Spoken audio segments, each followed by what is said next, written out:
This is Atomic Shinobi, and today I'm going to narrate fifth and final part of What If Naruto Became Heir of a Duke Wolf. If you enjoy this video, please like, share, and subscribe to this channel. Now wasting no more time, let's start the story. The retrieval team needed the remainder of the day to make their way back to the Land of Fire before retiring for the evening after leaving the Land of Rivers behind. After all the battles they fought, they all needed some time to recover. Especially considering that Guy needed time to heal and recuperate after opening the 8 gates. At least enough time to enable him to move around independently. The following day, they resumed their journey back, passing through the Land of Fire until they soon reached a sizable town. Observing how the locals appeared to be erecting booths and decorations, piquing the team's curiosity. Curious, Satsuki looked around and asked, "Is there some kind of celebration going on?" "It's most likely a festival. Nearly every town and city in the Land of Fire has a festival every now and then. It helps bring in tourists. Especially when tourists come clients hiring ninja. Plus, you'd be surprised how many towns and cities here have casinos and gambling houses," replied Kakashi, and Yamato nodded in agreement. The genin was intrigued by how simple it would be to locate a festival taking place in the Land of Fire, so Yamato said, "Agreed. You could explore every location in the Land of Fire and you'd find a festival either going on, or in the process of being set up." Hinata grinned and said, "That sounds rather nice, stopping somewhere to enjoy a festival. Especially after a mission." The Jonin exchanged glances as she observed everything being set up. Surprising Naruto, Satsuki, and Hinata, Kakashi remarked, "Well, if you put it like that, then I suppose it wouldn't hurt if we extended our time to get back. Given what you three have been through, taking some time to relax should be fine." Naruto said, "Really? We'll get to stay? Appreciating the opportunity to unwind and enjoy himself after everything?" Asuma said, understanding that while Team 7 was allowed to stay, the remaining members of the group needed to return. "Not all of us, kid. You guys will, but some of us need to get back to the village and let the Hokage know everything turned out fine." Guy grinned brightly and gave a thumbs up and wink, saying, "Yosh. But do not worry, we shall inform the Hokage of your desire to enjoy the festivities and recharge your flames of youth." Yugo said, wanting to stay in order to support Naruto in continuing his training in Kenjutsu now that he has a new sword and to let Hayate-kun know that she is okay and will return soon. She also said that she would appreciate some time to herself after almost passing out. Kurenai smiled at the Anbu, to which Yugo gratefully returned, "We'll make sure to tell the Hokage and give Hayate your regards. Yugo, you need to relax too after what happened." With a smile on his face, Anko put an arm around Hinata's shoulder and said, "Well, in that case I'll be staying, too. I promised the shy brat here I'd help with her training after seeing what she can do, and now seems like the perfect chance to do that." This caused the Hyuga to let out an unexpected eep. The others acknowledged her logic with a nod, but Kurenai and Yugo scowled a little because they could see that Anko's grin wasn't entirely sincere. Being aware that she is only providing a partial explanation for her stay. That is, that she needs more time to process her breaking her vow to never use her curse seal. Makes her stay more plausible. Something she couldn't obtain in Konoha. She needed to escape the village in order to cope with her shame and self-loathing for having used it. After learning about the altercation with Seimei, Yugo was informed that Anko had to use her curse seal as a last-ditch effort to overcome the ultimate weapon. After having to do that, she could only imagine the Tokubetsu Jonin's state of mind. Wagging to Team 7, Yugo, and Anko, Asuma, Guy, and Kurenai continued on their way, saying, "All right, we'll tell the Hokage you all stayed behind and why. See you back at the village." Anko pulled Hinata away to start their training, saying, "Well, come on, shy brat, it's time to start training." Yatagao gestured for Naruto to follow her, saying, "You too, Naruto. Now that you have your sword, your Kenjutsu training can really get going now." Yamato said, "Once you two are done, we'll work on your water-style ninjutsu training." The Bluenet and the Whiskered Ravenet nodded as they walked away. Kakashi said, "That's just leaves you with me, Satsuki. Let's go, since now we can start training your Sharingan." Satsuki nodded, realizing that despite her extensive knowledge of the Sharingan, she was still ignorant of how to use it in actual combat.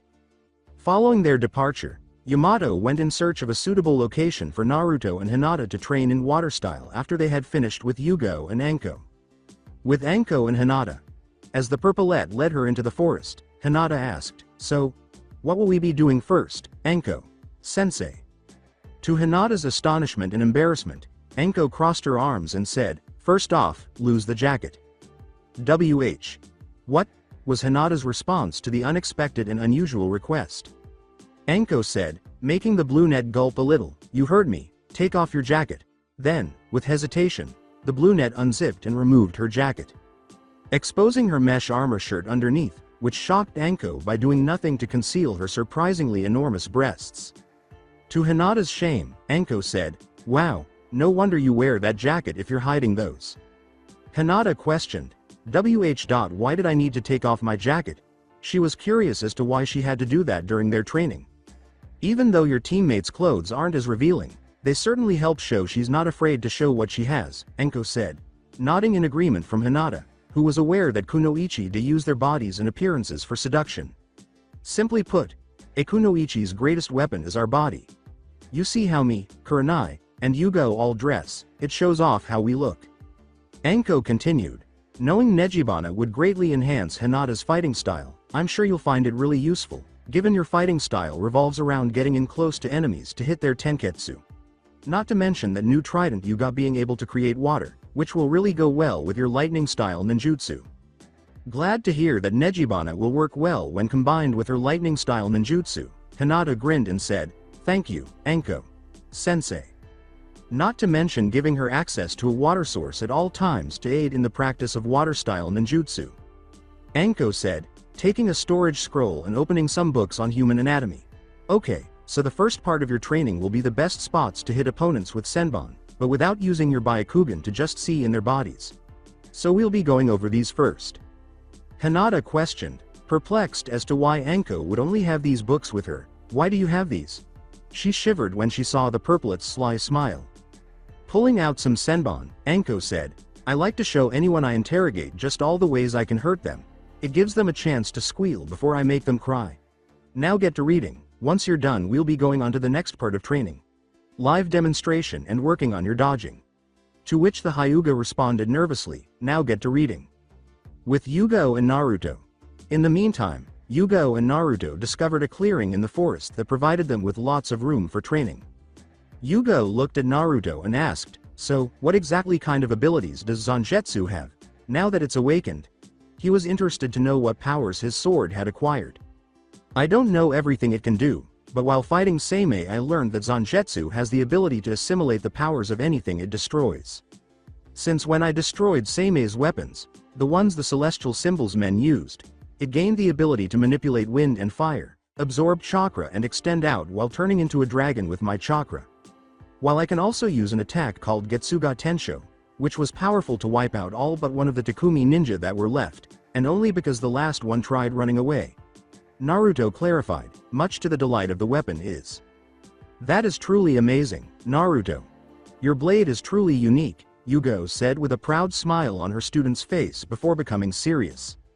Though with how big it is, you'll have trouble swinging it around like a katana, as even if you build up your strength and speed, it'll still be slower than most swords. However, that doesn't mean it's a disadvantage. You can use the momentum of your swings to still attack your opponents, even if you miss, along with using it as leverage. Plus with the size of the blade, it can also make an effective shield for most attacks, along with using the flat side as a club.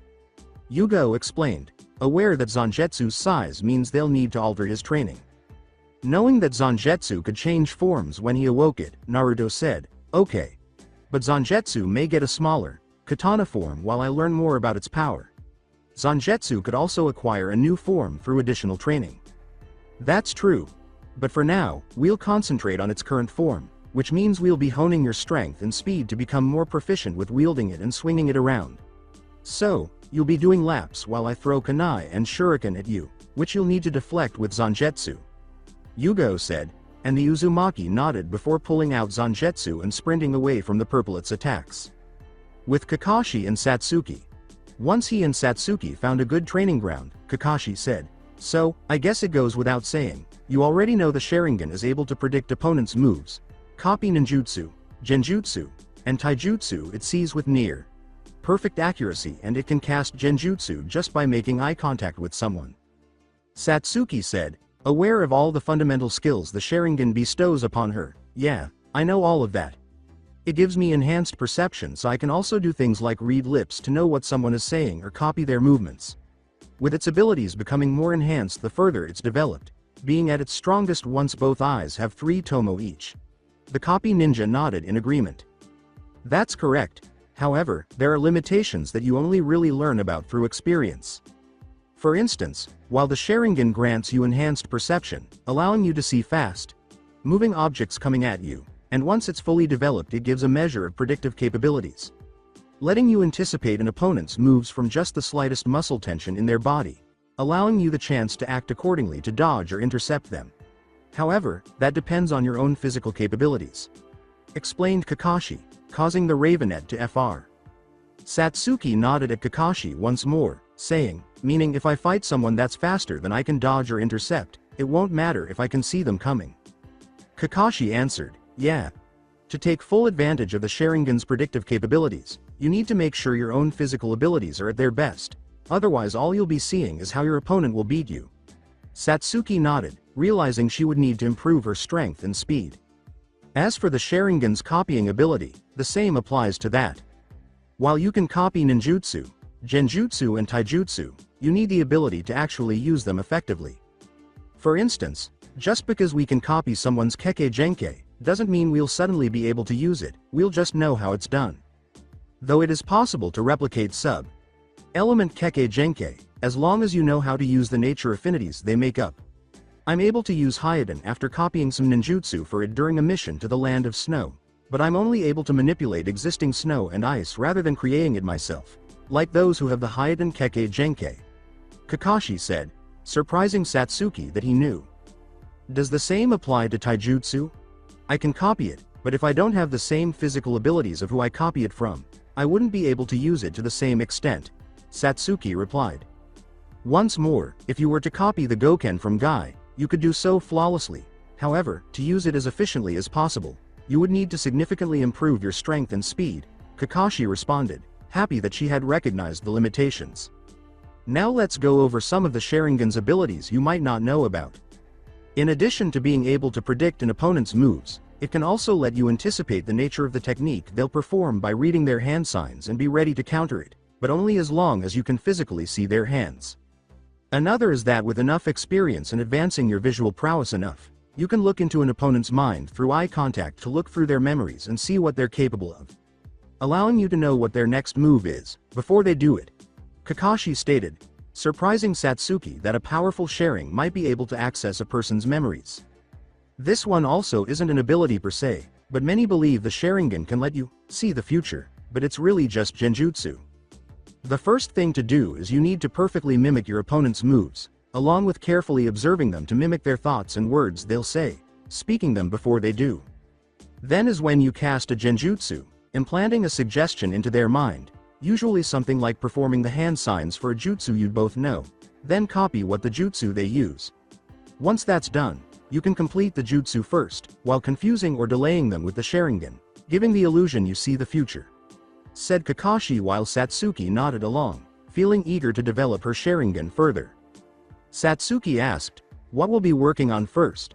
The Jonin gave a small laugh and grabbed his headband. With his headband raised to reveal his Sharingan, Kakashi remarked, I think the best way for you to learn to use your Sharingan is by fighting against another. Satsuki activated her own Sharingan at the same moment the copy ninja charged her. After, with Hinata, Yamato, and Naruto. Naruto and Hinata met Yamato to start learning water-style ninjutsu after completing their training with Anko and Yugo. Despite Anko's advice to get used to not wearing her jacket, Hinata is still not wearing it. After the two genin found a suitable location with a pond for them to practice their water-style ninjutsu, Yamato said, glad to see you both made it. Hinata inquired, so, what'll we be doing, Yamato? Sensei, fearing that they would be studying more water-style ninjutsu. Both of you have made good progress in the water-style ninjutsu you've learned, so far. And with that new trident of yours Hinata, there are some jutsu you can learn, now that you have a constant source of water at your disposal, said Yamato, enticing the genin. What new ninjutsu? Asked Naruto, inquiring as to what kind of water ninjutsu he would be teaching them. After making hand gestures, Yamato exclaimed, the first one is this. Water style. Water clone jutsu. just as 3 of his own water clones emerged from the pond and leapt next to him. As one of his clones performed hand signs, Yamato remarked, "Water clones are like the shadow clone jutsu, being able to interact and fight alongside the original, as well as perform jutsu the user knows." The clone exclaimed, "Water style, water bullet jutsu," and let loose a jet of water that crashed into a tree. As the second clone scattered into the water and created a wall of water in front of Yamato before collapsing to the ground, Yamato spoke through hand signs. They can also be used as mobile sources of water, allowing you use other water-style ninjutsu using them as a source. Water style. Water formation wall. With a kunai in hand, Yamato said, "However, water clones also only have a tenth of the user's strength, and if they're damaged enough, then they'll disperse." The third clone's head collapsed into a puddly as a result of the blow.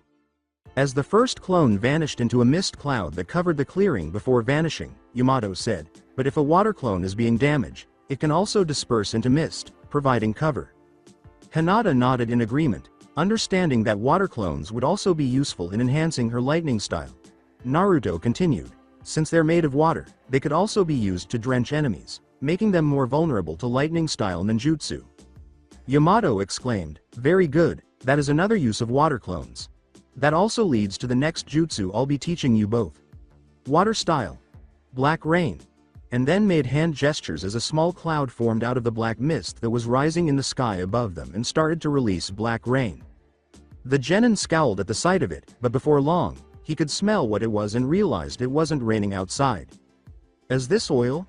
Hinata inquired, startled. "It is. This is a useful jutsu to use with fire-style ninjutsu, letting you cover opponents in flammable oil and then igniting it.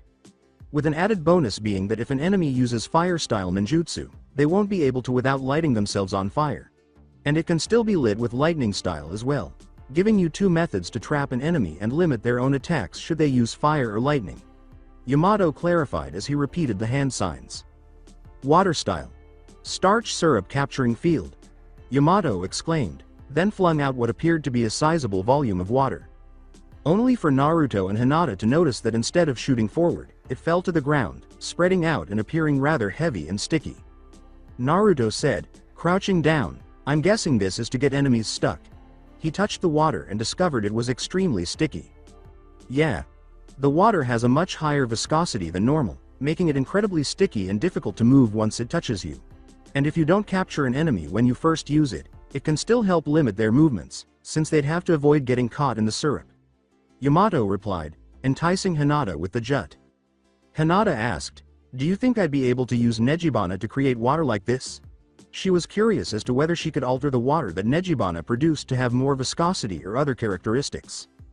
As in the ability to completely alter the water's temperature to produce oil like the black rain jutsu, or to make it extremely cold or extremely hot. It could be feasible. You'll need to investigate its other powers beyond generating and controlling water. Yamato shrugged, not sure if Nejibana was capable of such feat, but acknowledging that it was conceivable. Before he started muttering to himself about the various seals and other ways he could upgrade Nejibana, Naruto said, "If you want I can modify it, letting you change the property of the water it produces. I could even see about having it make things like snow and ice, since that'd just be frozen waters. Maybe even find a way for it to produce clouds and rain, which could create storm clouds which would make lightning as well." Causing the blue net to chuckle and smile at how lost in thought he was becoming before she took hold of his hand and stopped the Uzumaki from muttering. Hinata smiled back at Naruto and said, "Thank you for the offer, Naruto-kun. I'm sure any seals you have will really help improve Nejibana." With the intention of also coming up with ideas for ways to enhance Satsuki's chakra sabers, Naruto answered, "No problem, Hinata. I want to help you and Satsuki-chan improve your weapons, any way I can." Yamato made hand gestures as a cloud of mist emerged from the water. "Well, before you do that, I have one last jutsu that'll be invaluable for you both. Water style. Hidden mist jutsu," he exclaimed. As the mist grew thicker and eventually obscured their view, Yamato disappeared into it, leaving Naruto and Hinata with nothing to see. Yamato abruptly reappeared behind the genin, placing his hands on their shoulders. The hidden mist jutsu is considered a specialty in Kirigakure, using it in conjunction with the silent killing technique, moving quietly and unseen, leaving your opponent guessing where you are until "It's over. They're dead," Yamato said, getting a little tense when Hinata abruptly clamped Nejibana's drill tip against his throat and Naruto pressed Zangetsu's edge into his belly. Naruto, who could hear and smell where Yamato was, said, "Unless your opponent has enhanced senses." Hinata continued, "Or a dojutsu to see through obstructions." The veins surrounding her eyes widened, enabling her to see through the mist and the precise location of the Jonin. Although he was impressed by their response, Yamato nodded at what they had said. He knew that if he had been an actual enemy, he would probably be dead or gravely injured by now. "That's correct, which makes it a good jutsu for the both of you. You'll both still be able to see and hear your opponents, but they won't be able to see you. The density of the mist is also controlled by the user's chakra. The more chakra you use, the harder it is to see through it. Even dojutsu with enhanced vision wouldn't be able to see past the mist, with the exception of the Byakugan since it can see through any obstructions. Another use is once you use the hidden mist jutsu, you can then use the black rain jutsu, turning the mist into ignitable oil. Not only leaving your enemies blind, but trapped in an explosive mist," Yamato said as he cancelled the jutsu and stepped back. Yamato said, "All right, let's get started." The genin nodded, and they set to work learning the new jutsu. After, given that the sun would soon be setting, Yamato remarked, "I think that's enough training for the day. We should go meet up with the others to find a hotel to stay at while we're here." Naruto replied, "You go ahead, I want to train a bit more." He intended to spend the remainder of the day training in secret as Zen Aku in order to acclimate to the increased power and begin controlling it. "Are you sure?" Yamato asked, to which the whiskered ravenet nodded. Naruto answered, "I'll be fine. I'll meet you all later, once I'm done." Yamato nodded in agreement before he started to return to the town. As Hinata turned to follow him, Naruto grabbed her shoulder and forced the Hyuga to turn to face him. "Is there anything else, Naruto-kun?" Hinata inquired, assuming that he had a question or something to share with her. The blue net turned to face Naruto, who caught her attention with, "Yeah, there is. I wanted to show you something, Satsuki. Chan's already seen it, but I want you to as well." As Hinata saw the Uzumaki step back, she became perplexed and concerned when black smoke started to emerge from Naruto's body. Before it transformed into astonishment and shock, the smoke began to encircle Naruto's body at his feet and solidified into black armor. His hair turned gray and spread to his back, rising as the rest of his body grew a little taller, up until it got to his face, where Hinata's eyes widened in surprise when Naruto's transformation was complete and he now had a wolf's face. Naruto-kun? A shocked Hinata questioned. Hinata approached Zen Aku slowly and tentatively raised a hand to his face. "Zen Aku said, I go by Zen Aku when I'm in this form. This is what the wolf mask did to me. It didn't just make me stronger, it gave me this transformation. This is the power I used to kill Ryujin. The power I used to kill Seimei." Hinata asked, "And you're still you?" Zen Aku nodded in answer. "Yeah, I'm still me. I'm just a lot stronger in this form. But I'd prefer keeping it secret since this isn't just a transformation the mask gave me, it turned me into something not human. And, you already see how the villagers treat me for the Kyuubi. I don't think they'll be any more welcoming when they learn I'm not fully human anymore," said Zen Aku, causing the blue net to father grinned at the Duke Wolf.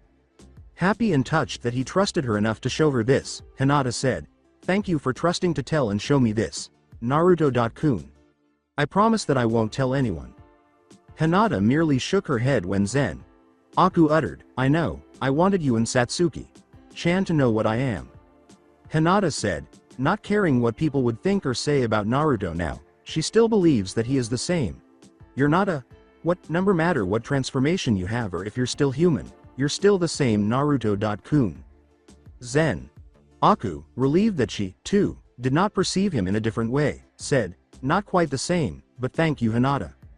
Waving to Zen Aku as she made her way back to town, Hinata said, "You don't have to thank me Naruto-kun, we're friends, remember? But I'll let you start your training, see you later." Before starting to work on his training and using his greater power, the Duke Wolf returned the wave. After, Naruto met the others at the hotel where they were staying, the boys having one room and the girls having another, after he completed training for the remainder of the day as Zen Aku. Satsuki looked at the whiskered ravenet and said, "How did your training go, Naruto-kun?" "Good. You go." Sensei had me work on altering my kenjutsu to better fit Zangetsu's different shape and size compared to my old sword, along with improving my strength and speed. While Yamato Sensei taught me and Hinata some new water-style ninjutsu to use, I also started thinking of some new seals to put on her trident and your chakra sabers to improve them," replied Naruto with a grin. Satsuki expressed her happiness, saying, "I'm glad it went well, and yeah, Hinata-chan told me the jutsu you learned and the seal ideas you had. I'll look forward to the ideas you have for me." Hinata had also informed her that Naruto had demonstrated his Zen Aku form to her. Satsuki was relieved that their friend, teammate was aware of it as well and continued to accept him. This will make things simpler when they begin to share Naruto. "Yes, but since we're here, Satsuki-chan, what do you think about making the festival our first date?" Naruto inquired, causing the female Ravenette's smile to widen. As Satsuki put it, "I was thinking the same, since it would make for a good first date." She knew they would be able to enjoy themselves and have fun without worrying about any issues that might arise if they went out in Konoha. Hinata inquired, "You two are going on a date?" as everyone turned to face Uzumaki and Uchiha.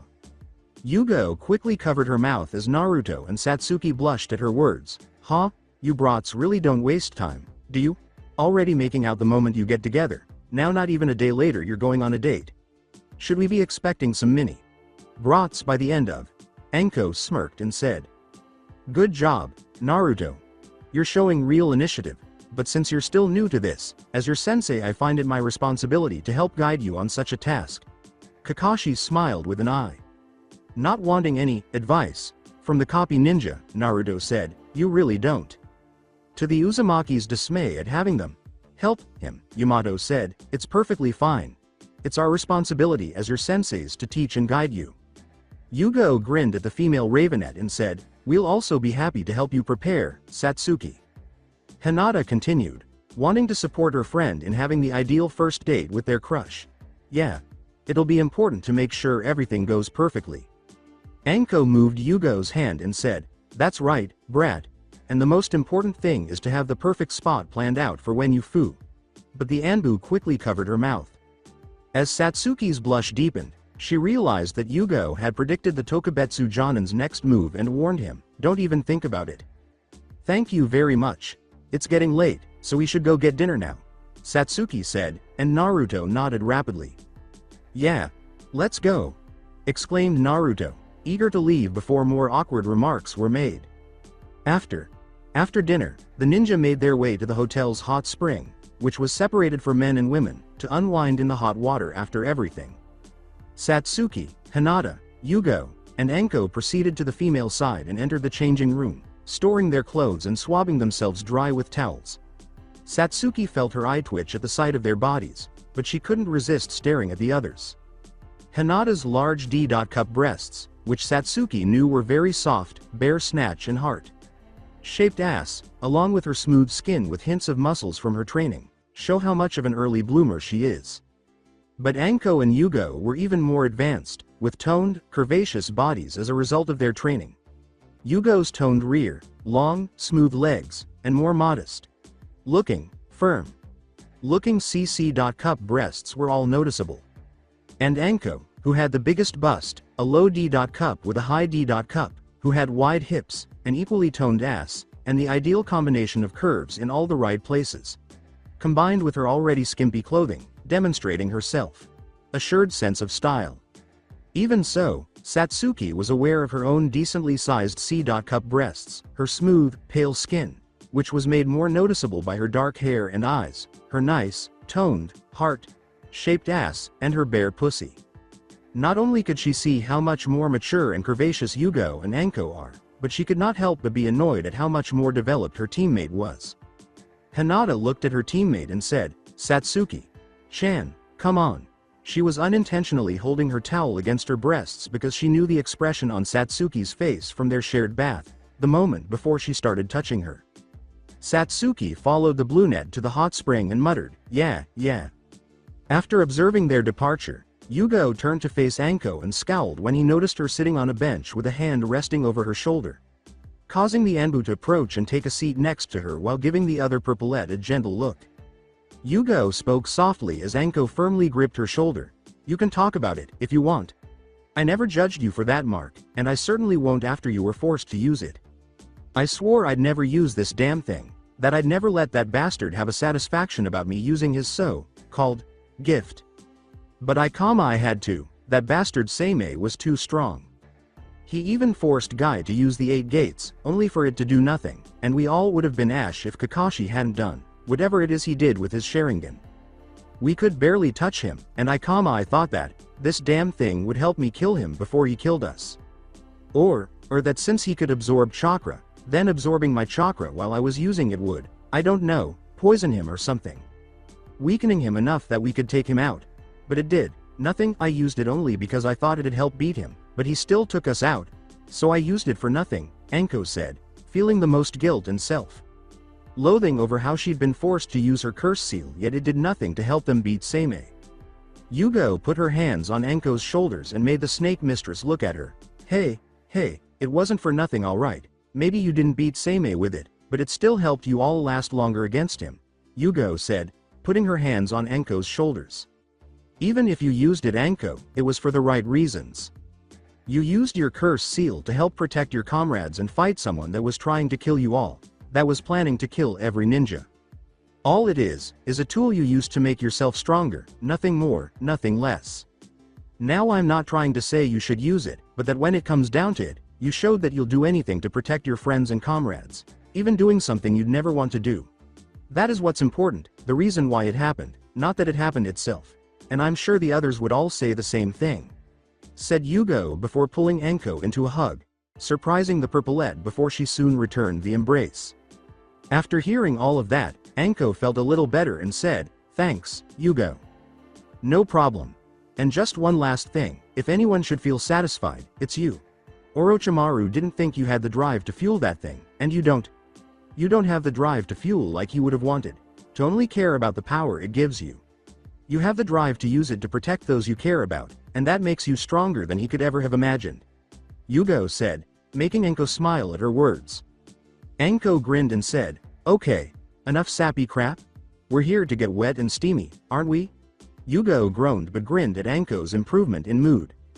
Yugo said, I'll let you have that one, but only this once. The Tokubetsu Jonin just grinned in response. Anbu tried to smack Anko, but she quickly ducked and ran to the hot spring, snatching Yugo's towel in the process. Does that mean you'll spank me for being bad? Anko asked, laughing. Anko! Exclaimed Yugo, instinctively covering herself with her hands before sprinting after her. With Kakashi, Yamato, and Naruto, the 2 Jonin and 1 Genin were already enjoying the water when Kakashi, still wearing his mask, said contentedly, nothing like a relaxing soak after a difficult mission. With a frustrated glance at Kakashi and Naruto, Yamato said, it is very nice. Aside from a few issues. The whiskered ravenet grinned. As Kakashi patted Yamato on the shoulder, Yamato's eye twitched. Naruto smirked at the Mokuton user, saying, no need to pout, Yamato. Sensei. It's not your fault, the only wood you really have is the Mokuton. With a dejected expression, Yamato sank slowly into the water, Kakashi said, there Tenzo. At least you can say the Mokuton gives you the biggest wood in the world. Even if it's just actual wood and not what girls look for. Besides, things could be worse. Remembering when he discovered Guy's secret, Kakashi thought to himself, you could be the size of an acorn like Guy, if not smaller. Time. Skip. One day. The following day, Satsuki was also taken out by the girls to get ready for her date, and Kakashi and Yamato took Naruto out to get ready. As they were taken around the town, they witnessed the various food stands, games, and other setups, in addition to being brought shopping to purchase kimonos for the celebration. Soon after the festival started and the sun started to set, Naruto and Satsuki changed into their kimonos. Naruto gave Kakashi a sour look as he said, now remember everything we told you. Use the nicknames we discussed, that Satsuki will enjoy. With an orange obi holding it closed, Naruto was dressed in his dark black kimono with dark orange trimmings. Naruto said, refusing to even consider calling Satsuki that, not doubting that she would try to kill him if he did. I'm not calling Satsuki my cute peanut, or any of those other stupid nicknames. Yamato nodded and said, well, you at least need to make sure you have the escape route all planned out, in case something happens. He thought it would be crucial to have an escape route in place. The scruffy Ravenette gave them a blank stare before making her way out of the room and knocking on the door to the girls' room. After a few moments of waiting for it to open, Naruto's eyes grew wide upon seeing Satsuki emerge. The female Ravenette wore a dark midnight blue kimono of her own, trimmed in white, with an obi and a white feather pattern along the bottom. Her usual hairstyle was abandoned and her hair was allowed to fall freely down her back. Naruto made the Uchiha smile by saying, "Satsuki-chan, you look," even though he knew Satsuki was always attractive. As Hinata, Yugo, and Anko emerged from the room, Satsuki said, "I'll take that as a compliment. You look rather handsome yourself, Naruto-kun." Hinata was dressed in her own lavender kimono, trimmed in pink, with a pink obi and pink sakura petals along the bottom. Naruto and Satsuki flushed brightly as Anko smirked and said, "Try not to start sucking face, brats. At least not until the end of the date, then feel free to go crazy." Hinata grinned at her friends and said, "You both look lovely." Her friends grinned back. When Naruto saw that Hinata was wearing a kimono that truly complimented her, the blue-haired woman blushed a little but grinned and said, "Thanks, Hinata. You look really great, too." Yugo grinned at the two and said, "All right, you two, get going. You don't want to miss out on anything because you stood around looking at each other." Naruto and Satsuki nodded. Before the rest of the ninja watched them go, Uzumaki extended his arm, causing Satsuki to smile as she held onto him, and they left the hotel. Kakashi and Yugo couldn't help but think how pleased Naruto's parents would be to see it. With Satsuki and Naruto. Once they were outside, Naruto asked, "So, what do you want to do first?" as they started to explore the town and take in all that the festival had to offer.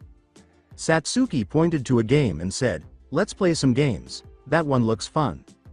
The couple noticed that the game was a ring toss in which they had to toss the ring over the bottles in order to win a prize when they went over to the stand. Satsuki went first and then effortlessly threw away every ring, grinning as it wrapped around a bottle. Naruto grinned amusedly before selecting her prize, a plush black wolf with red eyes. Naruto questioned, "Is that supposed to be for me?" But the Ravenette simply held it up to her chest. Before they moved on to the other stands, Satsuki said, making the whiskered Ravenette laugh softly, "Oh no, this is mine. After all, I'll need one wolf to cuddle with when you aren't around." They played a game where the object was to pop balloons in order to win porcelain masks as prizes. This time, Naruto is going to take the darts that are offered, throw each one accurately, and pop a balloon each time. After popping enough balloons, Naruto selected two masks, a raven mask and a fox mask. Grinning at the mask of a raven, Satsuki said, "Surprised you didn't get a wolf one." After Naruto asked, "I figured that'd be too expected, but how does my lovely raven like hers?" The Uchiha gave him a kiss and put on the mask. Satsuki said, "She likes it very much, especially from her cunning fox." Naruto grinned and then put on the fox mask as well. With the ninja in tow, Anko exclaimed, beaming broadly, "Yugo, you have to try some of this dango. There are so many different flavors." She was holding several sticks of dango, each with a distinct flavor. Yugo sneered at the Tokubetsu Jonin as he ate some sushi. "You really shouldn't keep eating so much of that, Anko. It will make you fat." "Yeah right, with my training I'll burn through it before I even need to be concerned. Now seriously, before I change my mind, do you want any? There's sweet ones, sour, spicy, ones that taste like chocolate, strawberry, vanilla, even these cinnamon roll ones," Anko said, causing Hinata to light up while consuming some zenzai. Curious, Hinata asked, "Cinnamon rolls?" Anko grinned as he held it out for the brunette. "Yep. They've got cinnamon cooked into them and are covered in glaze. Here." Hinata quickly snatched the dango and started eating them. Anko inquired, not seeing the two Jonin, "Where's Kakashi and Yamato?" "Yamato's over there, he wanted to check out the wooden carvings, while Kakashi, he found a bookstore selling icha-icha," Yugo said, pointing dryly to Kakashi's location as he laughed to himself and read his new book, Icha-Icha Violence, which he was fortunate to receive in deluxe edition with pictures. Anko said, "I'm going to burn it," which made the copy ninja clutch his book close to his chest in defense. Kakashi declared, "You won't touch it," and would not allow anything to happen to his new book. With a menacing smile and a sing-song voice, Anko said, "We'll see Scarecrow." Enjoy it while you can, making Kakashi shudder in fear of what she would do to his book. With Satsuki and Naruto. Naruto and Satsuki, on the other hand, had attended more games and won more prizes. Some for themselves, some for each other. With Naruto taking home a pair of cat ears and a plush cat to match her wolf. A sly remark from the Uchiha that he wanted a pet kitty was something that did cause Naruto to flush brightly and Satsuki to giggle. Satsuki had won 5 elemental dragon figurines and his very own plush fox from Naruto. They had discovered a weapon stand where they purchased new sets of shuriken and kunai for themselves. Naruto looked at Satsuki and said, "Do you want to get something to eat?" The female ravenette gave it some thought before nodding. Naruto grinned merrily as he allowed himself to be drawn along. Satsuki said, "Yeah, I'm getting a little hungry. Oh look! That stand is selling tomatoes," before grabbing Naruto's hand and heading over to the stand, eager to get one of her favorite foods. In conjunction with Hinata. Soon after, Hinata broke away from the Jonin, eager to explore the festival on her own and discover its offerings. Only for the Hyuga's gaze to quickly shift to a stall offering various types of fabrics, yarn, and sewing supplies. Forcing Hinata to pause and examine the stand, she then approached a particular shade of red yarn. Before purchasing a bundle of the red yarn, Hinata said, "Hello. How much for that yarn?" with a happy smile on her face at having found some. Recalling how he attempted to assist her in spite of being outnumbered, she thought of the red scarf Naruto had given her years prior when he had first protected her from some bullies. And he didn't ask for anything in return, even after she pushed him around and tore up his scarf. When she gave it back to Naruto, she always intended to fix it and give it back to him, as well as to confess her feelings. The brunette decided that, in light of everything, this was a good moment to begin fixing the scarf. However, should I also take care of Satsuki-chan? Given that they were friends and would be sharing a boy, Hinata considered giving Satsuki a gift as well. Before turning to look at the various fabrics and cloths, this made Hinata want to make something for the female ravenette as well. She started thinking of what she could make for Satsuki and smiled when she saw some nice ones. Later, with Satsuki and Naruto, following their meal, Uzumaki and Uchiha kept visiting the various booths, where they engaged in games to win prizes and made purchases from booths that caught their eye. When they went to separate games and returned with prizes for one another, they both laughed. Naruto gave Satsuki a toy sword and she received a toy bow and arrows from him. Additionally, Naruto had played a lottery game, easily winning the prize money. The Uchiha profited greatly from this, as he used half of the money to purchase anything Satsuki requested. Naruto asked, "So are you having fun, Satsuki-chan?" And the female ravenette smiled back.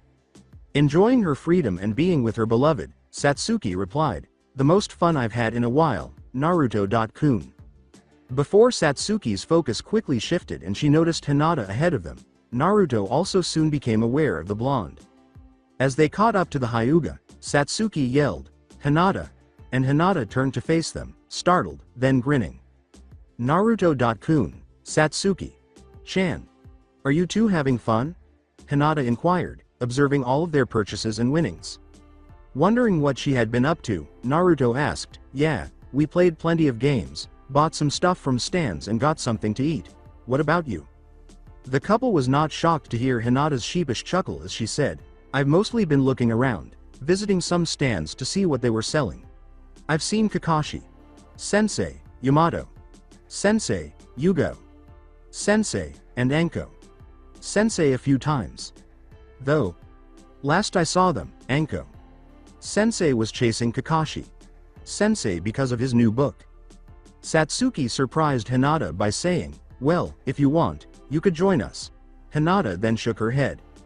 Hinata answered, not wanting to interrupt them, "No, I'm fine. I wouldn't want to intrude while you two are on a date," to which Naruto and Satsuki simply smiled. Naruto nodded to Satsuki, who agreed, "It'll be fine, Hinata. There's nothing wrong if you join us for a while." The blue-net glance between them revealed that they truly wouldn't mind. Hinata uttered, if you're sure," just before the Uchiha grabbed her hand. As her pals left for the festival, Satsuki said, "We are, now come on." After, Hinata spent the most of the night playing games and eating with Naruto and Satsuki. She had even won some prizes from the games. She even received a bunny mask of her own, and she laughed when Satsuki gave her a toy trident that sprayed water. She was delighted when Naruto gave her a book about various flower species. Additionally, they would encounter the Jonin, where Yugo would stop Anko from setting Kakashi's book on fire while the copy ninja would use Yamato as a human shield. Taking a quick break to share a bite to eat with everyone, the genin then returned to the festival. They even discovered a location where people were dancing, which prompted Satsuki and Hinata to entice Naruto to join them in dancing with the Uzumaki. Which, grudgingly, Naruto did. He didn't mind, though, because he was enjoying himself and seeing how happy it made Satsuki and Hinata. Following that, Hinata thanked them for allowing her to join them and walked away, to which they waved. They kept having a great time at the festival until they noticed that it was coming to an end and that most people had left to go home. As he and Satsuki sat down to eat some omusubi, Naruto asked, "Do you think we should head back to the hotel?" Naruto nodded in agreement as Satsuki said, "Maybe, I would like to stay a little longer, but we will need to leave in the morning." Satsuki then smirked at him. Satsuki pointed to the corner of her mouth and said, "You also have some rice, right here." The whiskered ravenet hesitated before wiping it off. Only to freeze when Satsuki intervened, giving Naruto a startled look as she leaned in and licked the rice off his face. Satsuki licked her lips and said, even better than normal," while Naruto turned to face her. This time, Naruto cupped Satsuki's cheek, drew her in, and planted a kiss on her lips, leaving her stunned. She let her arms drop to her sides for a moment, dropping the last of the omusubi. The female ravenet grabbed him and pulled him in, intensifying the kiss, but all Naruto could do was moan as he slipped his tongue into his mouth. Naruto pulled Satsuki onto his lap, causing her to gasp in surprise before she started moaning again at the sensation of the Uzumaki's tongue running around her mouth. The couple started making out with great anticipation, causing Satsuki to put her arms around his neck and press her lips into a deeper kiss. Naruto moaned and felt something hard between her legs as she pushed her tongue into his mouth, feeling herself begin to get wet. When Naruto put his hand on Satsuki's ass and squeezed it, she let out a loud moan and moved her other hand to his chest, where she started to push his kimono aside. She felt Naruto's muscles and shivered with delight as she touched his chest, causing the dampness between her legs to increase. The two eventually broke their kiss, breathing heavily as they gazed at each other longingly, though Satsuki's grinding against the whiskered ravenet was the catalyst. Before taking their belongings back to the hotel, Naruto silently made a shadow clone. Satsuki nodded enthusiastically and Naruto said huskily, "Let's go." They got to their feet fast. "The forest, now!"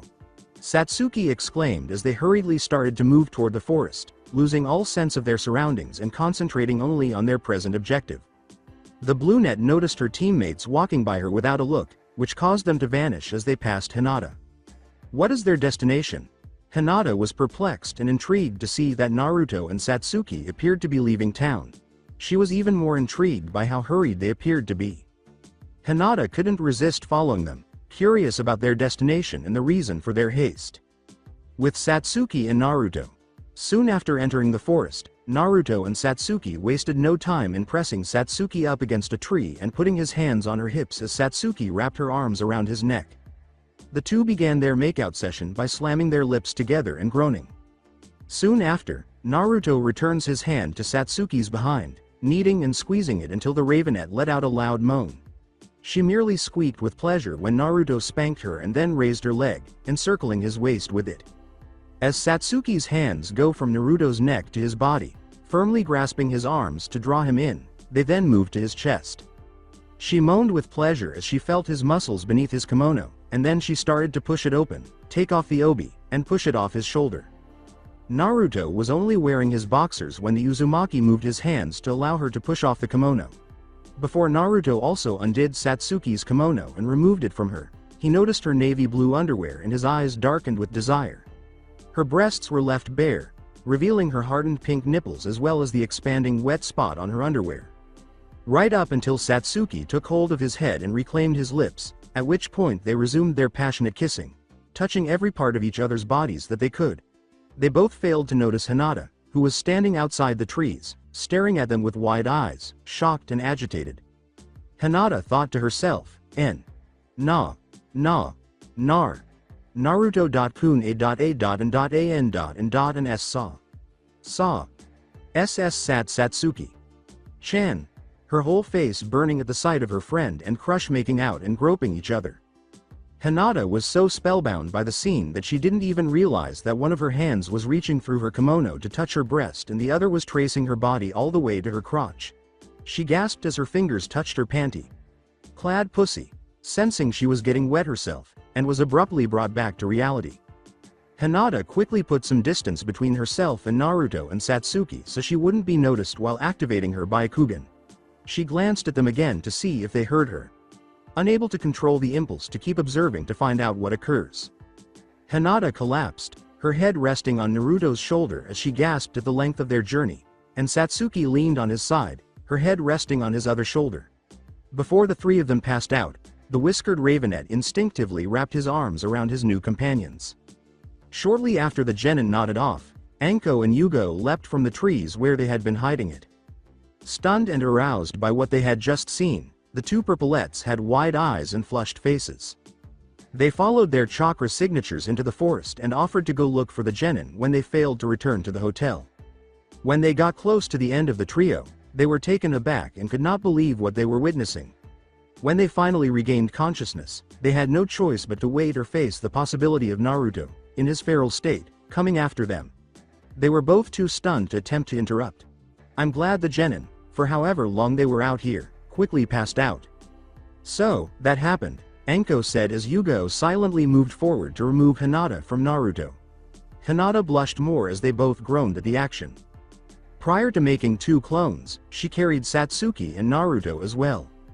With a familiar heat coursing through her body, straight to her core, Yugo said, trying her best to remain professional, let's just get them cleaned up and back to the hotel. Unable to help herself, Anko gathered up their clothes and said, by clean up do you mean we?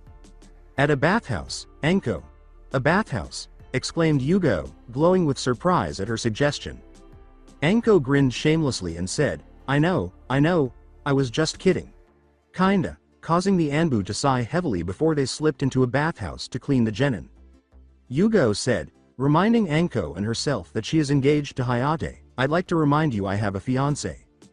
Well, Anko said, but Yugo's warning glance caused him to become silent. After Yugo and Anko put the genin in the hotel room they shared with Satsuki and Hinata after breaking into a bathhouse covertly to clean them up, they leave Naruto with a change of clothes for when they wake up. Not long afterward, the genin started to wake up, moving around in the futon they currently shared before their eyes opened. They looked at each other in shock, only to have their eyes widen with embarrassment when they realized they were in bed together and totally nude. To hide, they ripped off the sheets and blankets. Last night. We. Hinata stammered, flushed from the incident and her behavior of watching Naruto and Satsuki when they were by themselves. Satsuki admitted, yeah, that happened. She was mortified by her actions but also relieved that she and Naruto were spending time together in that way. Naruto exclaimed, Hinata, I'm sorry, I'm so sorry, I don't know what came over me, I swear I didn't mean to, because he didn't think he had taken advantage of her. The brunette took a few moments to gather herself before covering her mouth and grinning at Uzumaki. Hinata blushed at having spied on them and said, it's fine, Naruto.kun, really. It's my fault anyway, since I did follow you and Satsuki. Chan. And then stayed to watch. Confusing the whiskered Ravenet, Satsuki nodded to Naruto while glancing at the Hyuga and saying, I'm sure Hinata Chan also has something to tell you, Naruto.kun. Naruto questioned, what? Tell me what, as Hinata inhaled deeply. I've wanted to tell you this for so many years, but I never thought I'd have the courage, but now I do. I used to always cry and give up, I made many wrong turns, but you helped me find the right path. I always chased after you, I wanted to catch up to you, I wanted to walk beside you all the time, I just wanted to be with you, you changed me. Your smile is what saved me, because I love you, I always have, Naruto.kun. Said Hinata as she grinned at the Uzumaki. Naruto gazed at her with wide eyes. You love me? Asked Naruto, just before Satsuki approached him and took hold of his arm. Yeah, she does, everyone could see it except you, and before you say anything, I knew and accept Hinata. Chan loves you. In fact, we've decided that since we both love you and we don't make you feel bad for choosing one of us, We decided that we're going to share you. Satsuki replied with a smirk, much too. What? Exclaimed Naruto, glancing between them, and Hinata gave him a cheek cup. Hinata apologized for disclosing all of this information to you so quickly and said, I know it must be shocking and unexpected, so don't worry about giving me an answer right now. I know you and Satsuki-chan have much more history, while we've only recently started talking and becoming friends. So, I'm fine waiting however long it takes until you have an answer. Hinata understood that it would be unfair to expect an answer right away and was content to wait. Naruto questioned, doubting they could just act as if nothing had happened or disregard everything Hinata had just said. Then, where would that leave us, right now? He asked. Satsuki smiled back at Hinata, who said, how about we're friends? With benefits? If any of us have that certain itch that needs to be scratched, then we help each other. While you and Satsuki will still be together, I'll be willing to help you both relax when you need it. Satsuki responded, that works for me. Naruto swallowed hard at this, picturing what such an offer would evoke. Naruto said, we sh.sh. Should you get dressed too? Go meet to the others, but the girls stopped him before he could reach the door. Hinata inquired, wondering why Naruto-kun was leaving. Where are you going, Naruto-kun? I was going to give you girls some privacy, Naruto said, raising their eyebrows in response. As they were getting dressed, Satsuki and Hinata dropped the sheets around her and said, Naruto-kun, just last night you fucked us both so much we could barely stand, let alone form a coherent thought. I'm pretty sure we're far past the point of you needing to give us privacy to change. After giving them a few moments of wide-eyed attention, Naruto shook his head, let go of the sheets, and assumed Satsuki was right. As the genin dressed, he noticed the clean clothes left for him and grabbed them. After getting dressed, Naruto, Satsuki, and Hinata gathered their belongings and headed to the town's exit to meet the Jonin, where they discovered the four of them were already there. When Anko and Yugo saw how amused Kakashi was, they became agitated and tried not to look at them, while Yamato maintained a neutral expression but grinned slightly. Much to their embarrassment that they knew, Yamato inquired, did you three at least use proper protection? Naruto said, what are you talking about? In the hopes that being foolish would help. Kakashi grinned and gave a thumbs up, saying, oh, there's no need to be modest, Naruto. Not everyone can say their first time would be a threesome, and you're not even a chunin yet. Jiraiya Sama needs to know about this wonderful occasion. Imagine the inspiration the Toad Sage could draw from this, Kakashi thought. Yamato said, making Yugo and Anko blush more intensely. As long as you three are capable of having some self-control and staying focused on missions, then you're free to do whatever you want wherever you want. At least where you won't be seen by anyone. After expressing their mortification at having discovered, Naruto, Satsuki, and Hinata quickly silenced Kakashi and Yamato with a single, combined glare. 3. One with wolf eyes from Naruto, one with Byakugan enhancements from Hinata, and one enhanced by Sharingan from Satsuki. They were followed by two amused and two flustered Jonin before they fled, running back to Konoha. Relieved to be back, Anko, Yugo, and Team 7 walked through the gates into Konoha, exclaiming, finally, Kami, it's good to be back. Don't celebrate just yet, Anko. We still need to report to Hokage Sama. Yugo added, acknowledging that although he was happy to be home, they still had to notify the Sandaime and give their report. Kakashi continued, causing the Tokubetsu Jonin to mutter softly that they weren't finished. She's right. So let's head to the tower and report in, then feel free to celebrate. Anko muttered, okay, let's go and get this over with, as they started to move in the direction of the Hokage tower. They arrived at the tower quickly, and after the Hokage called them through, they made their way up to his office. Upon learning of their intention to relax following their mission, Sarutobi remarked, Team 7, Anko, Yugo. It's good to see you all return. The rest of the retrieval team informed me of your delay in returning to the village.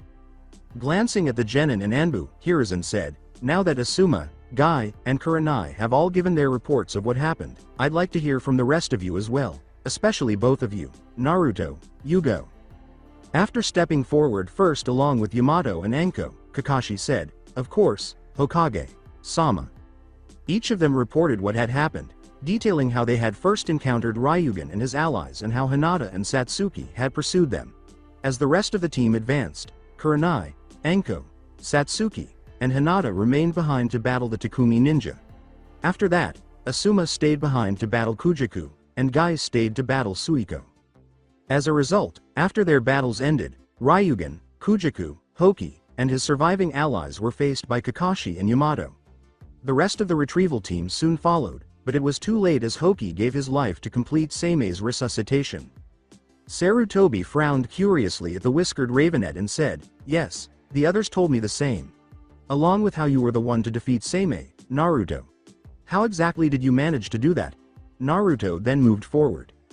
Naruto explained, grabbing his sword and flashing it to the Hokage. "After the Takumi ninja grabbed me, they put me in some metal dome and began draining my chakra to revive Seimei. I kept trying to break free but nothing I did worked, and I couldn't using any jutsu in case that'd end up draining my chakra faster. But I was able to break free after awakening Zanjetsu's power." "You awakened the power of your sword?" Sarutobi inquired, speculating about the specific type of sword Naruto had created. "Yeah. I made it with the help of a blacksmith from Takumi, one that didn't hate ninja, with them teaching me about forging weapons so I could make Zanjetsu myself. But I needed to awaken Zanjetsu's power before I could really use it, and I was able to awaken it in response to my desire to break free and get payback at the bastards for trying to use me as a battery. The first thing I did was use shadow clones to get a better understanding for his abilities, along with insulting Seimei and Takumi village to throw him off, while the clones also helped tire him out enough so that I could move in and finish him. I was able to destroy Seimei's weapons, along with taking back my power he stole before killing him and the rest of the Takumi ninja." Naruto replied, not giving the full truth of how he fought and killed Seimei, but giving some half-truths. Stating the fact that Zanjetsu's motivation was his desire to get away and exact revenge, but not explaining how the sword was a sentient one or how precisely he had to use it to awaken its power. In addition to how he changed into Zen Aku, revealing the reality about the clones and making fun of Seimei. Not enough information to lead one to believe that anything more occurred, but enough to dispel any suspicions. The Sandaime nodded to the explanation, but he was able to discern that Naruto was not giving the whole story of what had happened, and he grimaced inwardly, realizing that all he had said was accurate, if incomplete. It's easy to believe that the power emanating from that blade gave Naruto the upper hand over Seimei and ultimately led to his defeat. However, given how strong the other characters made him seem, Naruto seems to use more than just his sword. Thinking, if I'm not mistaken, then it's the power he gained from that mask. Hiruzen planned to confront Naruto about it at last and simply inquire as to what the mask had done to him. "I understand. You go," Hiruzen said, turning to face the purple-tinted Anbu in an attempt to learn more about what transpired prior to and following their initial attack. Yugo stepped forward and told the Hokage everything that had happened since she and Naruto first arrived in Takumi village, including the reception they received from the blacksmiths and the majority of the villagers. That is, until they met Totose, who volunteered to teach Naruto blacksmithing so he could create Zanjetsu on his own. Thought Naruto would be the one to reveal that he was a member of the Uzumaki clan, so he left that out. The moment Totose taught Naruto at his hut before he started working on creating Zanjetsu, the Celestial Symbols men ambushed them after they had already left, taking them by surprise with their attack and weaponry, taking Naruto hostage until Totose was able to save her. Hiruzen frowned at how the Takumi ninja ambushed Naruto and Yugo and listened on, assuming that they had been spied on from the moment they arrived in the village. I doubt it was by accident that they chose Naruto to use him to bring Seimei back to life, which was only verified by earlier reports indicating that they were aware that Naruto was a Jinchuriki and an Uzumaki.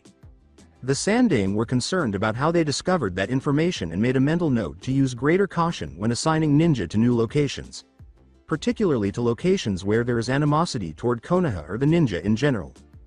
Hiruzen handed each of them a scroll containing their payment and said, "Well, it's a relief that the threat Seimei and the rest of Takumi village posed have been dealt with.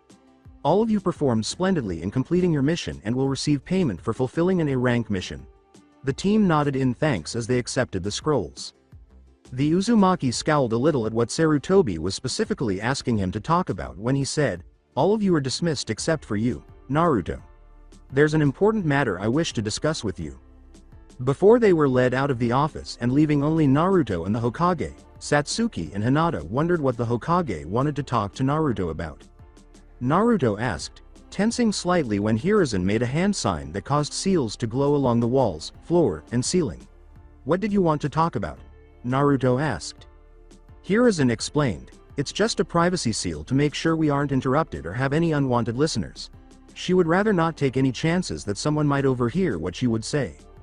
After almost dying, Naruto wondered, and what's so important, you don't want anyone eavesdropping? Part of him was hoping the Sandaime would finally open up to him. Sarutobi said, I know about the wolf mask, Naruto, and that it's responsible for your recent transformation.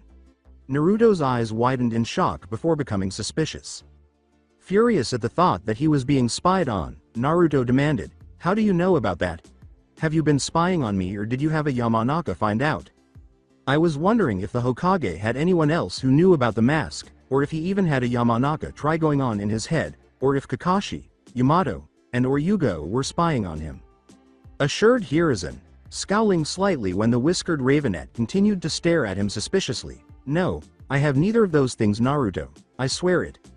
I only learned about the mask from my telescope jutsu when I checked on your first meeting with Kanoka.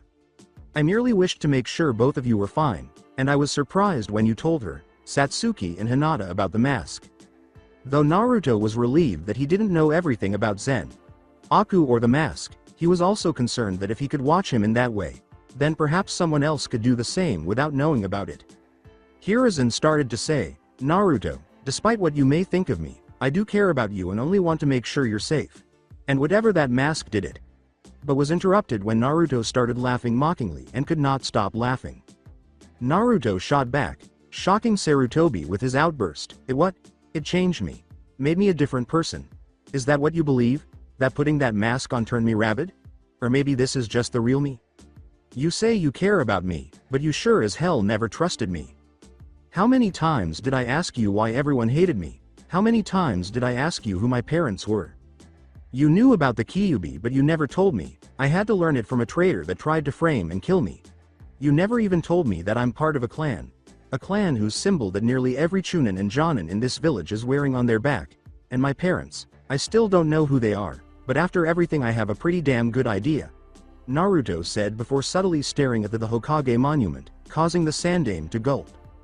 Naruto was able to think more clearly and logically after merging with his inner darkness and Zen, Aku.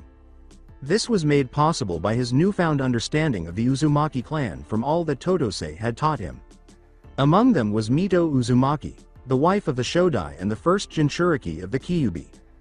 With the exception of an Uzumaki with their potent chakra and life force, no one else can become the Kyuubi's Jinchuriki due to its immense power.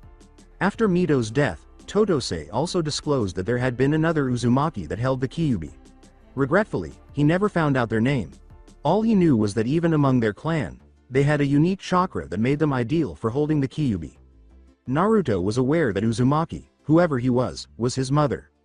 All that remained was his father's identity, and although he wasn't positive, Naruto now had a solid notion of who it was and the reason the Yondaime had selected him to seal the Kyuubi into. Should I even expect you to tell me what we both know, or are you going to try and keep lying? Maybe make a promise you have no intentions of keeping. It wouldn't be the first time.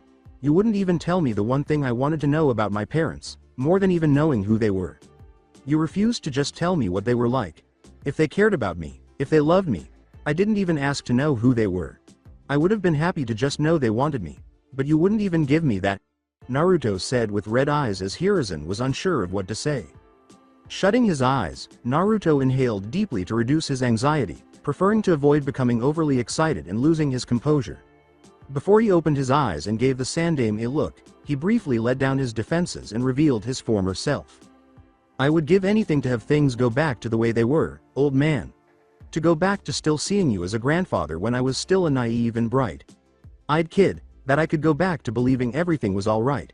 But after everything that's happened, it'll take a lot of time for me even consider trusting you like I did, if I even could trust you ever again, said Naruto, who was now exhausted from letting it go. I never asked for much, all I ever wanted were answers to understand who I was. Why everyone hated me, why they were afraid of me, a random orphan that never did anything to them. But no matter how many times I asked, you never trusted me to give me those answers. Answers that I should have known and deserved to know, and as a result you've burned a lot of bridges with me. Instead you believed I would stay the same naive, optimistic kid, or at least stay the same enough that I'd keep accepting it all with a smile. Naruto said before his face hardened and his barriers re-emerged. With closed eyes and a breath, Naruto said, "But that kid is gone. He grew up and is not coming back. That mask only changed me on the outside. On the inside I'm simply no longer hiding who I am or what I feel anymore. If you or anyone else in this village has a problem with the real me, just know that I am what you all made me." Then, he opened his eyes and looked at the Sandaime indifferently. After letting all that out, Naruto asked, "Am I dismissed now, Hokage? Sama? Just wanting to go and rest." Sarutobi said, "Yes. Yes, you're dismissed," to the Uzumaki, who merely nodded before leaving the office. After turning off the privacy seals, the Sandaime just sighed and reclined in his chair, leaving a somber atmosphere behind. I couldn't even think of a single way he could make things better, assuming that there was anything at all I could do. In partnership with Naruto. Naruto simply wanted to lie down and rest after getting all of that off his chest, so he made his way straight to his apartment after leaving the Hokage's office. But when he tried to unlock his apartment after arriving there, the whiskered Ravenet scowled when his key failed. The reason for this is that the damn thing wouldn't work, of course. As he attempted to push the door and realized it was jammed, Naruto thought, feeling his mood worsen. The door opened, revealing a displeased looking villager, who backed away before giving the Uzumaki a smug smile.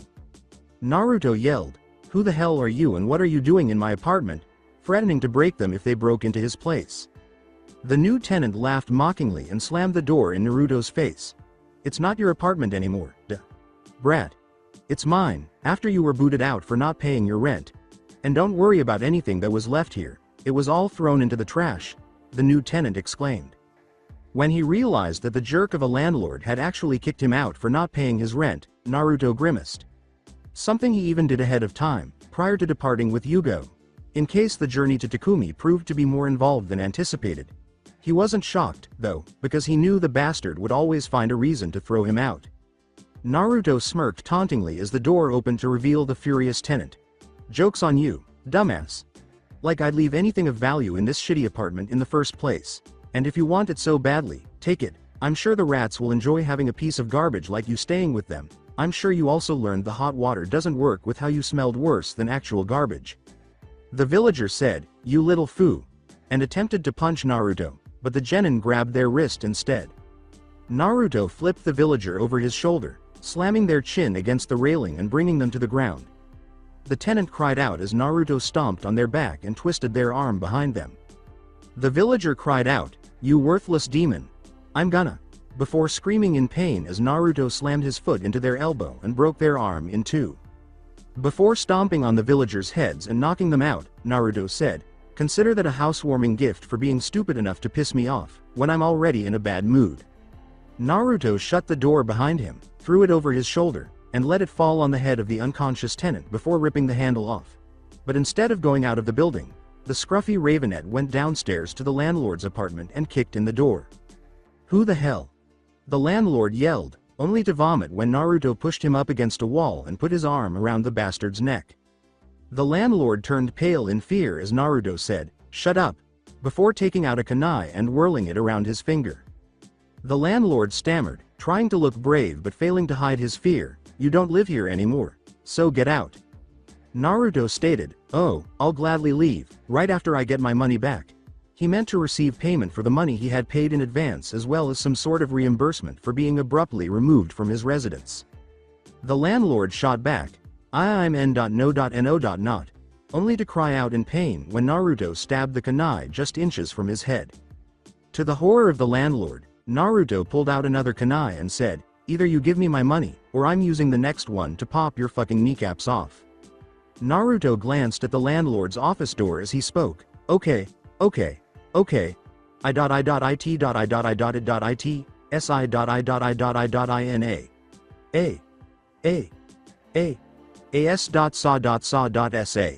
Safe, in my office, Jew. Just through that door. To be sure the landlord was telling the truth, Naruto made a shadow clone and sent it to locate and inspect the safe. His clone emerged moments later with several stacks of Ryo. The clone handed Naruto the money, saying, "It's all here boss, along with some extra." Naruto then placed the money in his jacket. With a mocking smile, Naruto said, "See, that wasn't so hard, was it?" Before slamming his knee into the landlord's stomach, causing him to double over and start coughing and gagging. The landlord moaned and then cried out, "But, why? Yo. Yo.us.sa. Said, as Naruto struck his head on the ground and felt his nose break. "I said you give me my money or I pop your kneecaps off. I didn't say anything about what I'd do after. So consider this a warning, if you ever try pissing me off again, if I ever so much as see you again, if you even think of doing anything against me or anyone I care about. I'll come back to break your arms and legs, then throw you into the forest for the animals. Tap the floor once if you understand, if not." Naruto disappeared as the landlord quickly hit the ground. Naruto said, "Well, maybe you do have half a brain at the very least," before hitting his head against the ground one more time to knock him out.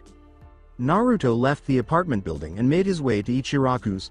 He needed some ramen to help him relax because he wasn't sure he would be able to control himself enough not to attack the next person who irritates him. He entered the ramen stand, feeling himself beginning to settle down, and was greeted by Tucci behind the counter. The ramen chef grinned upon seeing the Uzumaki. Tucci exclaimed, "Ah, Naruto, good to see you're finally back," as he saw his favorite client arrive once more. "Did you say Naruto's back, San?" exclaimed Ayame, darting out from behind the stand and beaming broadly at Naruto. Naruto smiled at the father-daughter pair and said, "Hey Tucci, Ayame. Ni-chan, sorry it's been so long." He was taken aback when Ayame approached and gave him a tight hug. Ayame exclaimed, delighted that Naruto had returned to the village, "We're both really glad to have you back, Naruto. You were gone for over a month, we were getting worried." As Ayame hugged him and felt her body pressed against him, especially her breasts against his chest, Naruto couldn't help but blush. His threesome with Satsuki and Hinata had increased his awareness of female figures. Even though Ayame was his surrogate sister, he couldn't deny how gorgeous she was. Trying not to lose his cool, Naruto returned the hug and said, "I did tell you both I was going out of the village to get a new sword made." He had previously informed them that he would be gone for some time. Tucci said, "Yeah, we just didn't think it'd take this long for you to get back. Did anything happen?" Ayame drew back and gave him a questioning look as Naruto took a seat. Naruto frowned deeply but nodded when he said, "Just some trouble with the Takumi blacksmiths, none of them would make me sword but Yugo. Sensei and I eventually found someone willing to teach me how to make it myself. But we also had to deal with some blacksmiths that thought dressing up and using weapons made them ninja. To put it short, Takumi village isn't a problem anymore." "Well, based on your appearance, it seems like everything went well," Ayame remarked, relieved that Naruto had made a full recovery. To Tucci and Ayame's surprise, Naruto pulled out 2 stacks of Ryo he had taken from his former landlord and said, "Yeah, unfortunately now I have some new problems. But first could I get some miso ramen, as much as this'll pay for?" Tucci said, "Why? Yeah, that'll get you plenty of ramen, coming right up," as he and Ayame started preparing Naruto as much ramen as possible. Naruto prepared a few bowls and then excitedly started eating, feeling his mood getting better with each one he finished and eventually feeling much calmer than before. Ayame asked, peering at the Uzumaki after he finished his 5th bowl, "So, what happened?" To their surprise and ire, Naruto revealed, "My asshole landlord kicked me out under the excuse I didn't pay my rent, despite how I paid in advance before leaving to get my sword." Tucci exclaimed, "He did what?" infuriated that such a thing had occurred. Naruto nodded, pleased that he had exacted revenge on the bastard. "Yeah.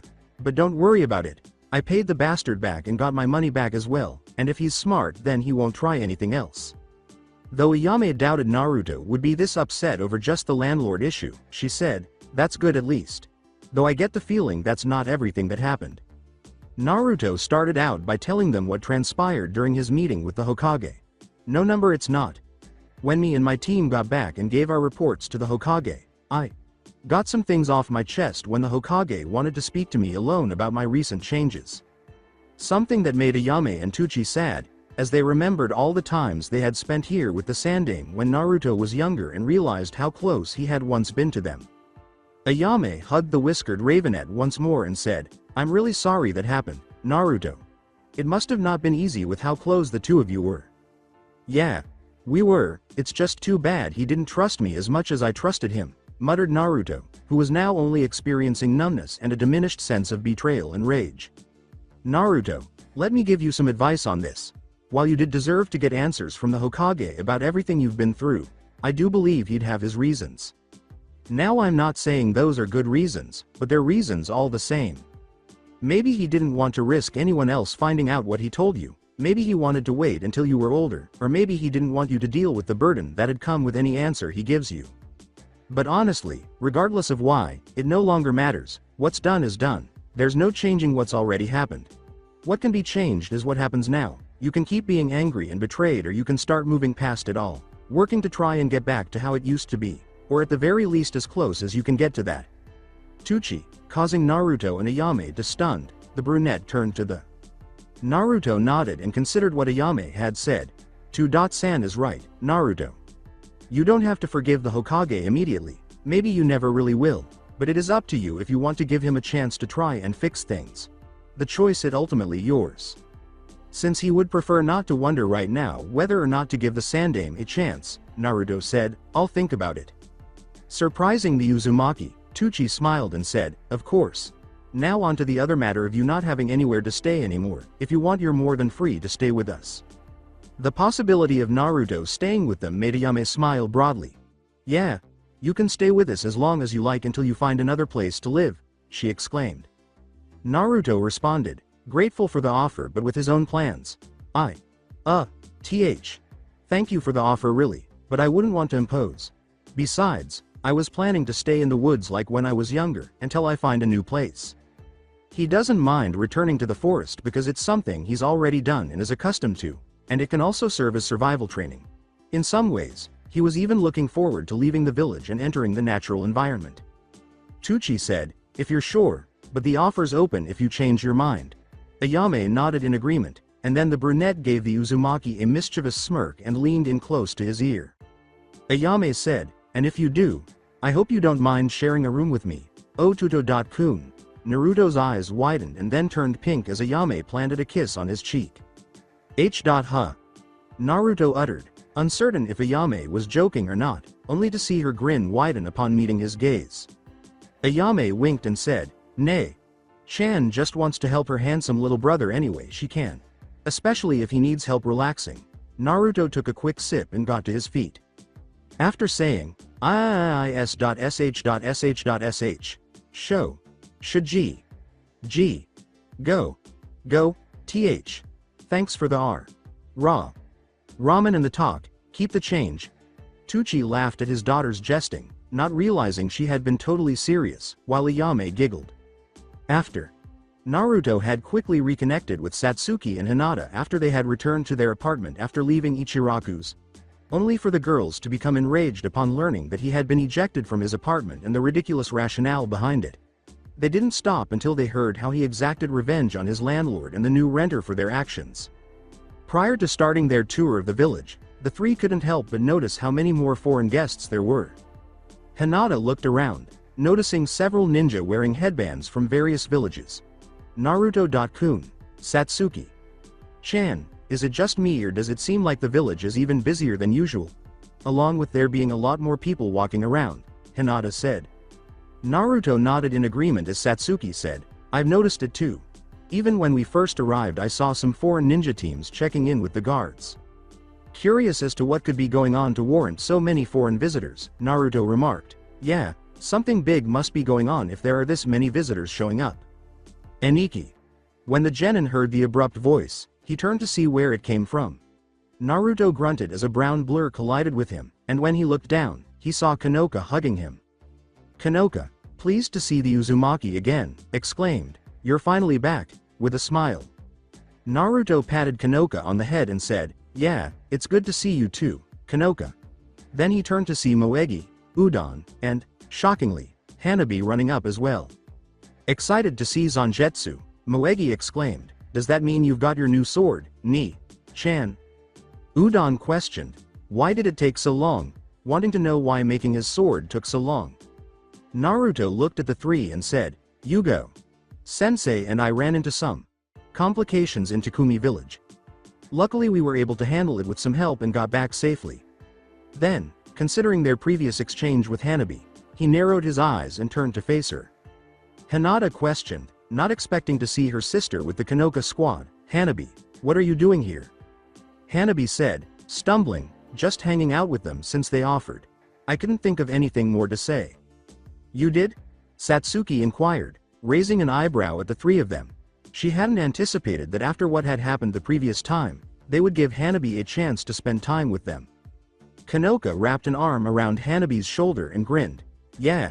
Me and Hanabi had another spar, and I was able to beat her this time. I even won using the jutsu you taught me, Satsuki. Nichan. The Hyuga turned to face Kanoka in frustration.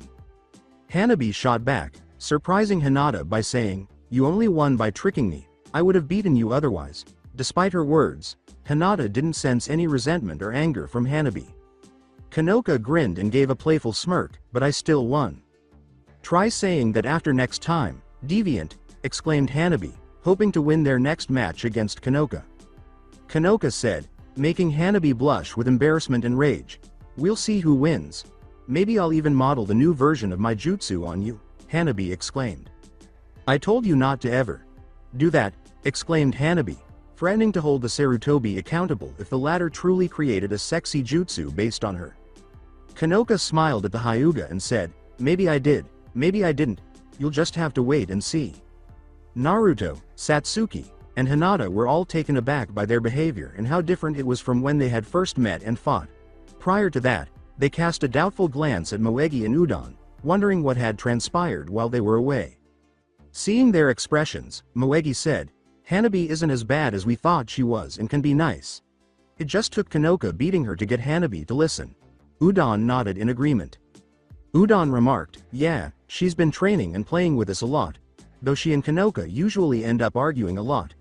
This was because, despite their newfound friendship, Hanabi and Kanoka retained their rivalry. Satsuki said, that's good. She was relieved that Hanabi was no longer making fun of them. Hinata answered with a small smile, yeah, it is. Despite everything, she was happy that her sister had been able to make some friends. Naruto inquired, out of curiosity, what jutsu was Kanoka talking about, after learning that Kanoka had her own jutsu and had seemingly created a new version of it. Gaining insight into the reason behind Moegi and Udon's blushes when recalling Kanoka's sexy jutsu and reverse sexy jutsu. The others laughed as Kanoka grabbed Naruto's arm and pulled him to a training ground. Hey Aniki. Come on, let's go. I want to show you how much I've improved my training. And you gotta show us your new sword, Kanoka exclaimed. After. The two groups soon found themselves at a training ground where the Kanoka squad was watching Naruto and was very excited to see Zangetsu. Even Hanabi, who had heard about the sword he had left to be made, appeared intrigued, though she made an effort to hide it. After storing Zangetsu in a storage seal on his wrist for when he isn't using it, Naruto saw their expressions and grinned a little before unsealing it and stabbing it into the ground. The children were astonished to see the sword in person. Wow, Aniki, that looks so cool, Kanoka exclaimed, looking amazed at the sword. Yeah, it looks even cooler than just the drawing, Moegi exclaimed, astonished to see Zangetsu's size and confidence in its ability to slice through anything. Curious and eager to see what Zangetsu could accomplish, Udon asked, it definitely looks really strong. Can it do everything from your design? As he picked up Zangetsu and channeled chakra into it, Naruto said, I haven't tested out if it can do everything, but so far what it can do is definitely useful. Watch this. The children were shocked and amazed when the sword turned blue and gained what appeared to be dragon scales and segments along it. Their astonishment only increased when Naruto unleashed a devastating Zangetsu swing, sending the sword flying like a blade. Whip and slicing straight through a tree before retracting and becoming normal again. Kanoka exclaimed, that's awesome. Observing Zangetsu in action was far more satisfying than just watching it. Naruto grinned and said, that's not even half of what Zangetsu can do, and the best part is that it can get even stronger. The kids were shocked to learn that Zangetsu could get even stronger. Satsuki said, and you all can see it another time since we are still here to train. The Kanoka squad groaned, disappointed that they would not be seeing more of Zangetsu, but they nodded in agreement. Moegi questioned, Wondering what they would be practicing with next. What'll we be working on, Satsuki? Nichan. Satsuki asked. First, how have you three progressed with surface walking? In an attempt to find out if they had made progress. The three pupils all nodded in agreement before sprinting toward a few trees and climbing them without pausing, impressing the genin as they arrived at a branch. Hinata grinned at the academy students and said, "Very good you three, you really have improved a lot." The brunette then crossed her arms. Hinata scowled a little as Hanabi said, "I could already do that," before moving to a training post to complete her own training. "Since you three seem to have gotten the hang of surface walking, even better that it looks like you can do it instinctually, how about we work on your genjutsu skills next?" Satsuki said, only for Kanoka to let out a. Kanoka hoped to learn more ninjutsu, but when Naruto flicked her forehead, the brunette yelled, "Genjutsu?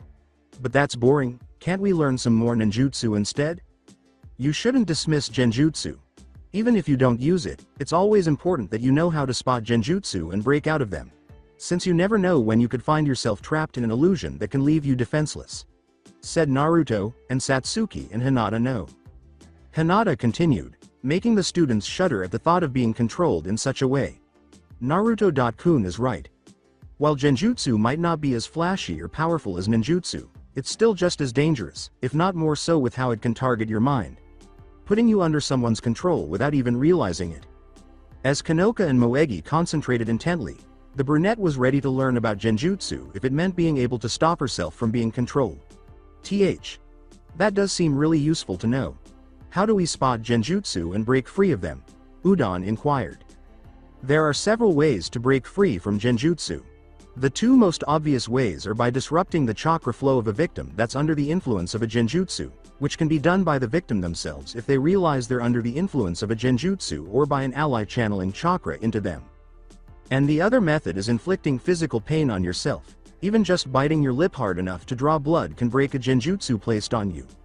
Another way is by obstructing the caster's vision, but that's usually for ocular genjutsu, though it also helps to hide you. Satsuki went on to explain. Another way can be strong enough smells can counteract genjutsu. Something like smelling salts or chili peppers would be good, Hinata replied. As for spotting genjutsu, that can be pretty difficult since you won't automatically know you're in a genjutsu. The best way to do so is by focusing on your surroundings while taking in every detail you can. Like if you run past something you recognize as having already passed, it could mean you're in a genjutsu, said Naruto as the pupils nodded in agreement.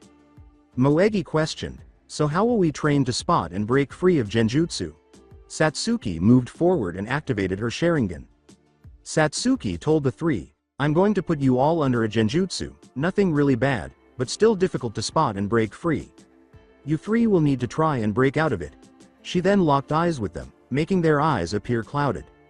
With the hope that nothing untoward was visible, Hinata asked, what are they seeing right now? Naruto and Hinata nodded as Satsuki answered, hazy genjutsu, making everything blurry for them and make them feel like they're sinking in quicksand. Along with demonic illusion. Double false surroundings jutsu, so if they break free from the first illusion, they'll need to realize they're still in one. Satsuki knew it'll be a good test for them to spot more than one illusion. Hinata glanced at the three children to see if any of them were responding to the genjutsu. A few times she glanced over at Hanabi, and saw her practicing on her own, hitting the post. Though the brunette wasn't sure if her sister would approve, a part of her wanted to approach her and try to strike up a conversation.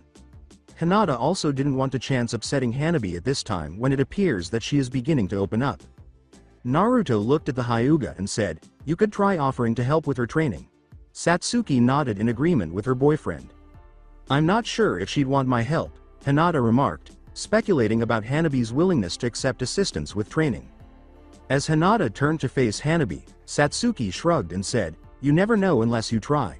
From the look of things, she doesn't seem as hostile as she was before, maybe she'd even like the chance to train with you. Naruto spoke, wanting Hinata to take a chance and mend her relationship with her sister. Hinata-chan, we know you still care about Hanabi, even with everything she said. And with how she's choosing to stay here to train rather than go off on her own, it seems like maybe she's trying to be better, he said. Hinata nodded, glancing between her sister and her lovers, teammates, then approached Hanabi in the hopes that perhaps they could mend their differences. As Hinata approached and saw the strength in Hanabi's palm strikes, she said, you've gotten stronger, The brunette paused, gave her a quick look, and then resumed hitting the post. Hanabi muttered, "Thanks," running out of things to say. As those were among the initial techniques she had been taught when she was still an heiress, Hinata asked, "Have you learned any new techniques? The 32 palms or the vacuum palm?" Hanabi angrily replied, "No, I only know the 16 palms, palm bottom, and rotation." Hinata, on the other hand, grinned proudly at her sister. Though Hinata was aware that learning the rotation wasn't an easy technique, she said, "That's still impressive, especially learning the rotation already." Hanabi muttered, not wanting to acknowledge that her rotation isn't perfect. "I haven't mastered it and can only use it for a short time. Any longer and I just spin out of control." "No." Giving the brunette a reassuring smile, Hinata said, "I know, it's not easy to use, especially with maintaining your spinning. But I'm sure you'll have it mastered soon enough." But, she hesitated and bit her lip. Hinata said, "Though if you want, I could teach you some of the techniques I've been learning." This made Hanabi pause and give her a look. Hanabi asked, "Which ones?" The brunette grinned at her willingness to give her a chance. Hinata said, piquing Hanabi's curiosity, like the 32 palms and vacuum palm for starters, along with the grid palm. Hanabi questioned, "You can use the grid palm?" Not believing Hinata was capable of such a sophisticated maneuver. Hinata stated, "Yes, Naruto-kun helped me learn it with his affinity for Fuinjutsu as well as by letting me use his clones to practice on. But I haven't been able to actually use it on a mission." Hinata added that because the 8 trigrams grid palm did not distinguish between friends and foe, anyone who comes into contact with the grid it creates will suffer pain. She would therefore need to give her allies enough time to move out of her range or leave it open to attack from a group of enemies if she wanted to use it effectively without endangering them. Though Hinata wished she could make it so it only targets specific individuals, so she could use it more freely. Hanabi inquired, "How do you perform the vacuum palm?" which caused Hinata to smile. Hinata stepped in front of another training post and retreated a few feet, saying, "I'll show you." Turning on her Byakugan, Hinata concentrated on a single area on the post, lining up the precise location she wished to hit before launching a fast, moving palm thrust at it. 8 trigrams vacuum palm, shouted Hinata as she released a chakra vacuum shell that shot straight towards the post and landed in the precise location she desired. Hanabi couldn't help but jump a little and look shocked as the attack almost caused the training post to burst open. Based on its appearance, it appeared to have been hit in a single spot, with numerous fractures spreading throughout. Hinata explained, "It's similar to the rotation, but instead of releasing your chakra in a general area, it focuses on a specific target. You use your Byakugan to pinpoint an enemy's vital spot and target it directly, delivering a high-speed palm thrust while releasing a vacuum shell of chakra, letting you attack a target from a distance before they even notice they're hit. They'll be blown off their feet from the force of the blow." Hanabi, however, stared between the damaged post and Hinata, looking shocked and amazed. There's also a more powerful version called the Mountain Crusher, where you strike a target at a closer range, releasing a wave of chakra which can cause even more damage. That one I'm still working on learning, but when I do I'm hoping to improve it along with my other techniques," Hinata said, causing the brunette to look at her with eyes that were wide. Hanabi questioned, not believing the Hyuga techniques could be any better than they already are. "How could you improve them?"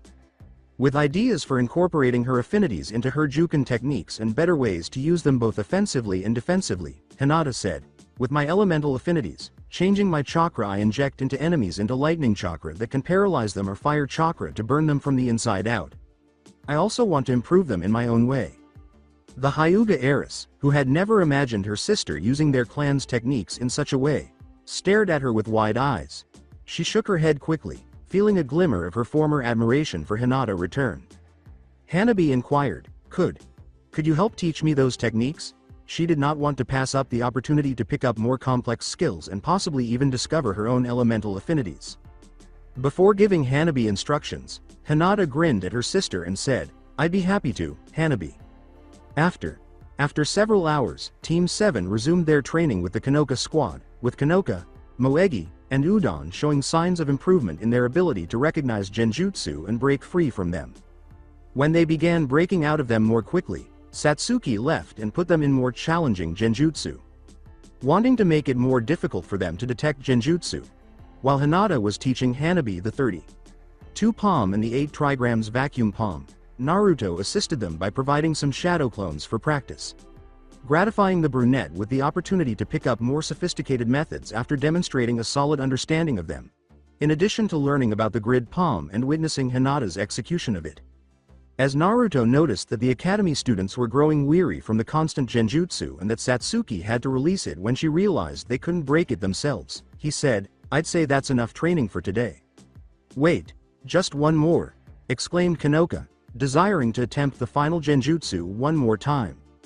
"I think I almost had it," Udon remarked, sensing that he was becoming more adept at identifying genjutsu and breaking them. "See, come on. One more try," Moegi exclaimed, determined not to give up just yet. "While admirable that you three want to continue, it's also important to understand your own limits, and right now, all three of you are too tired to continue. If we did then any further illusions could start taking a toll on your minds," Satsuki said because she didn't want them hurt. As the students sighed but nodded in understanding, Naruto said, "Agreed. Right now, you three have gotten good at being able to spot genjutsu and breaking them. As long as you don't let yourselves be tricked, then you won't need to worry about genjutsu in the future. It also doesn't hurt to have someone around that can free you from them, as well." Prior to that, they turned to face Hinata and Hanabi, the brunette nodding her head in satisfaction at her own advancement, feeling that, for once in a long time, her training isn't just honing her existing skills but actually building her strength. "How was your training with Hinata? Nichan, Hanabi?" Kanoka inquired, having witnessed the sisters' training both before Satsuki applied a new one and each time she broke free from the genjutsu. Then Hanabi turned to Hinata, who grinned proudly at her sister. "Good and productive. I have a good grasp of the vacuum palm and 32 palms. They just need a little more work," Hanabi replied. "You were amazing, Hanabi. Soon enough you'll be learning even stronger techniques. Maybe we could test your elemental affinity next time to see which one, or ones, you have," Hinata said while nodding to Hanabi. Hanabi shocked the others by saying, "Perhaps. But right now, I want to see how my training has paid off by sparring against you." Hanabi was referring to Hinata. Are you sure, Hanabi?" Moegi questioned, worried that if Hinata refused to hurt Hanabi, their altercation would cause her to revert to her former self. "Yes," Hanabi said, keeping her eyes fixed on the brunette, who gave her a startled look before nodding in agreement. Realizing why Hanabi felt the need to spar with her, a feeling that she also shared, Hinata and Hanabi moved to stand across from one another and she said, "Okay, if you want to spar, Hanabi, then we can." Kanoka looked at Uzumaki and Uchiha and asked, "Aniki? Satsuki? Nichan? Is this really a good idea?" expecting them to respond. Satsuki nodded in agreement as Naruto stated, "It's something they both need to do." Satsuki realized that if they were serious about starting to mend things, they had to return to the beginning. As they stood opposite one another, Hinata and Hanabi adopted their respective stances and used their Byakugan to look down on one another. Hanabi said, "Don't hold anything back, this time." She wouldn't accept Hinata's excuse to hold back. Hinata genuinely hesitates at the thought of going all out against Hanabi as a result of this. Are you sure, Hanabi?" Hinata asked, confirming that Hanabi desired this, to which the brunette nodded. "I am," Hanabi declared, then bolted toward the older Hyuga. She reached forward to strike Hinata in the abdomen with her palm, but the brunette ducked the blow. "If that's what you want. Palm bottom," Hinata exclaimed, striking Hanabi in the chest with her palm and propelling her back through the air with a chakra explosion. Hanabi, taken aback by the blow, leapt through the air to stand up and lunged at Hinata, only to have her sister charge toward her before she could react. The younger Hyuga crouching down to avoid a palm strike to her shoulder, the brunette jumped back to strike Hinata in the chin, deflecting it. After that, Hinata whirled around the Hyuga heiress and gave Hanabi a spin kick to the back, which knocked her away and caused her to roll across the ground. 8 trigrams vacuum palm, Hinata exclaimed, releasing a vacuum shell of chakra at Hanabi and causing her eyes to widen. Hanabi instantly rolled to the side as Hinata charged at her once more, dodging the genin's subsequent blow as she leapt out of the way of the chakra shell. 8 trigrams rotation, exclaimed Hanabi, starting to spin around and expel chakra from Tenketsu in an attempt to drive Hinata away. Unexpectedly, Hinata was blown back by the force of the chakra dome, skidding across the ground as Hanabi used the rotation in that manner. Hanabi, on the other hand, stopped spinning fast and ran toward her sister while holding back her hand. 8 trigrams vacuum palm, exclaimed Hanabi as she extended her palm and shot a vacuum shell of chakra in Hinata's direction. 8 trigrams rotation, exclaimed Hinata, blowing away Hanabi's vacuum palm and shocking the younger Hyuga as she started to release chakra and spin as well. The brunette cried out as Hinata's chakra knocked her back, sending her flying through the air as Hinata ended the jutsu and charged towards Hanabi. As her sister fell to the ground, Hanabi managed to block the blow with her palm and thrust it at her. Gaining momentum, she managed to topple Hinata and move behind her. Hanabi exclaimed, "You're within my range of division," as she prepared to deliver Hinata's tenketsu. However, the brunette barely avoided the kick as Hinata whirled around and kicked her leg out. Hinata pushed her palm forward and exclaimed, 8 trigrams vacuum palm, as she released a vacuum shell of chakra towards Hanabi. Hanabi brushed aside to avoid it, gritting her teeth as the shell brushed against her arm and widening her eyes when she felt her arm begin to go numb. Chakra lightening. This time, Hinata channeled lightning chakra into it, Hanabi thought to himself. Palm bottom. Hinata exclaimed, seizing the opportunity to get closer to Hanabi before thrusting her palm into her stomach, sending her reeling backward and causing her to gag in agony. Hanabi grunted as she hit the floor and stood back up, sending chakra through her arm to eliminate the numbness. Only to have the elder Hyuga rush her once more, forcing her to start blocking and deflecting Hinata's blows. Rotation. Exclaimed Hanabi as she began to spin and drive chakra away in an attempt to push Hinata back and gain some distance, only to be taken aback by her subsequent maneuver. Rotation. Exclaimed Hinata, whirling around and driving chakra out of herself as well, setting off a collision between the two rotations. Every technique attempted to repel the others, but the force was always repelled back, which strengthened the rotation's attempts to repel one another. Hanabi, gritting her teeth, attempted to knock Hinata back by expelling more chakra, but as she began to lose control of her rotation, her eyes widened. "I have to return," Hanabi pondered, waiting for the ideal opportunity to release her rotation, which resulted in her being thrown back by Hinata. Nevertheless, the Hyuga heiress took advantage of this and flipped through the air as she landed on her feet, relieved to have some separation from him. As soon as Hinata let go of her rotation, Hanabi exclaimed, 8 trigrams vacuum palm, and thrust her palm in her direction. She watched with a sly smile as Hinata rolled aside of her vacuum palm, then hurried to seal away her tenketsu, only to have Hinata slam her hand onto the floor. 8 trigrams grid palm, Hinata exclaimed, causing a network of grids to spread out from her hand across the ground. Hanabi's eyes widened at the sight and she attempted to back away to avoid the grids, but when they got to her, she cried out in pain. Hanabi's pain shot through her body, paralyzing her on the spot and preventing her from moving. "You're within my division range," Hinata said as she drew nearer to Hanabi and started to use his tenketsu. 2 palms, 4 palms, 8 palms, 16 palms. With a final blow to Hanabi's abdomen, Hinata exclaimed, 8 trigrams 30. 2 palms. Propelling Hanabi back into the air and sending the younger Hyuga hurtling into her back. With the grid palm's aftereffects still racking her body, Hanabi gasped at the impact before coughing in agony at the sensation of her tenketsu being sealed.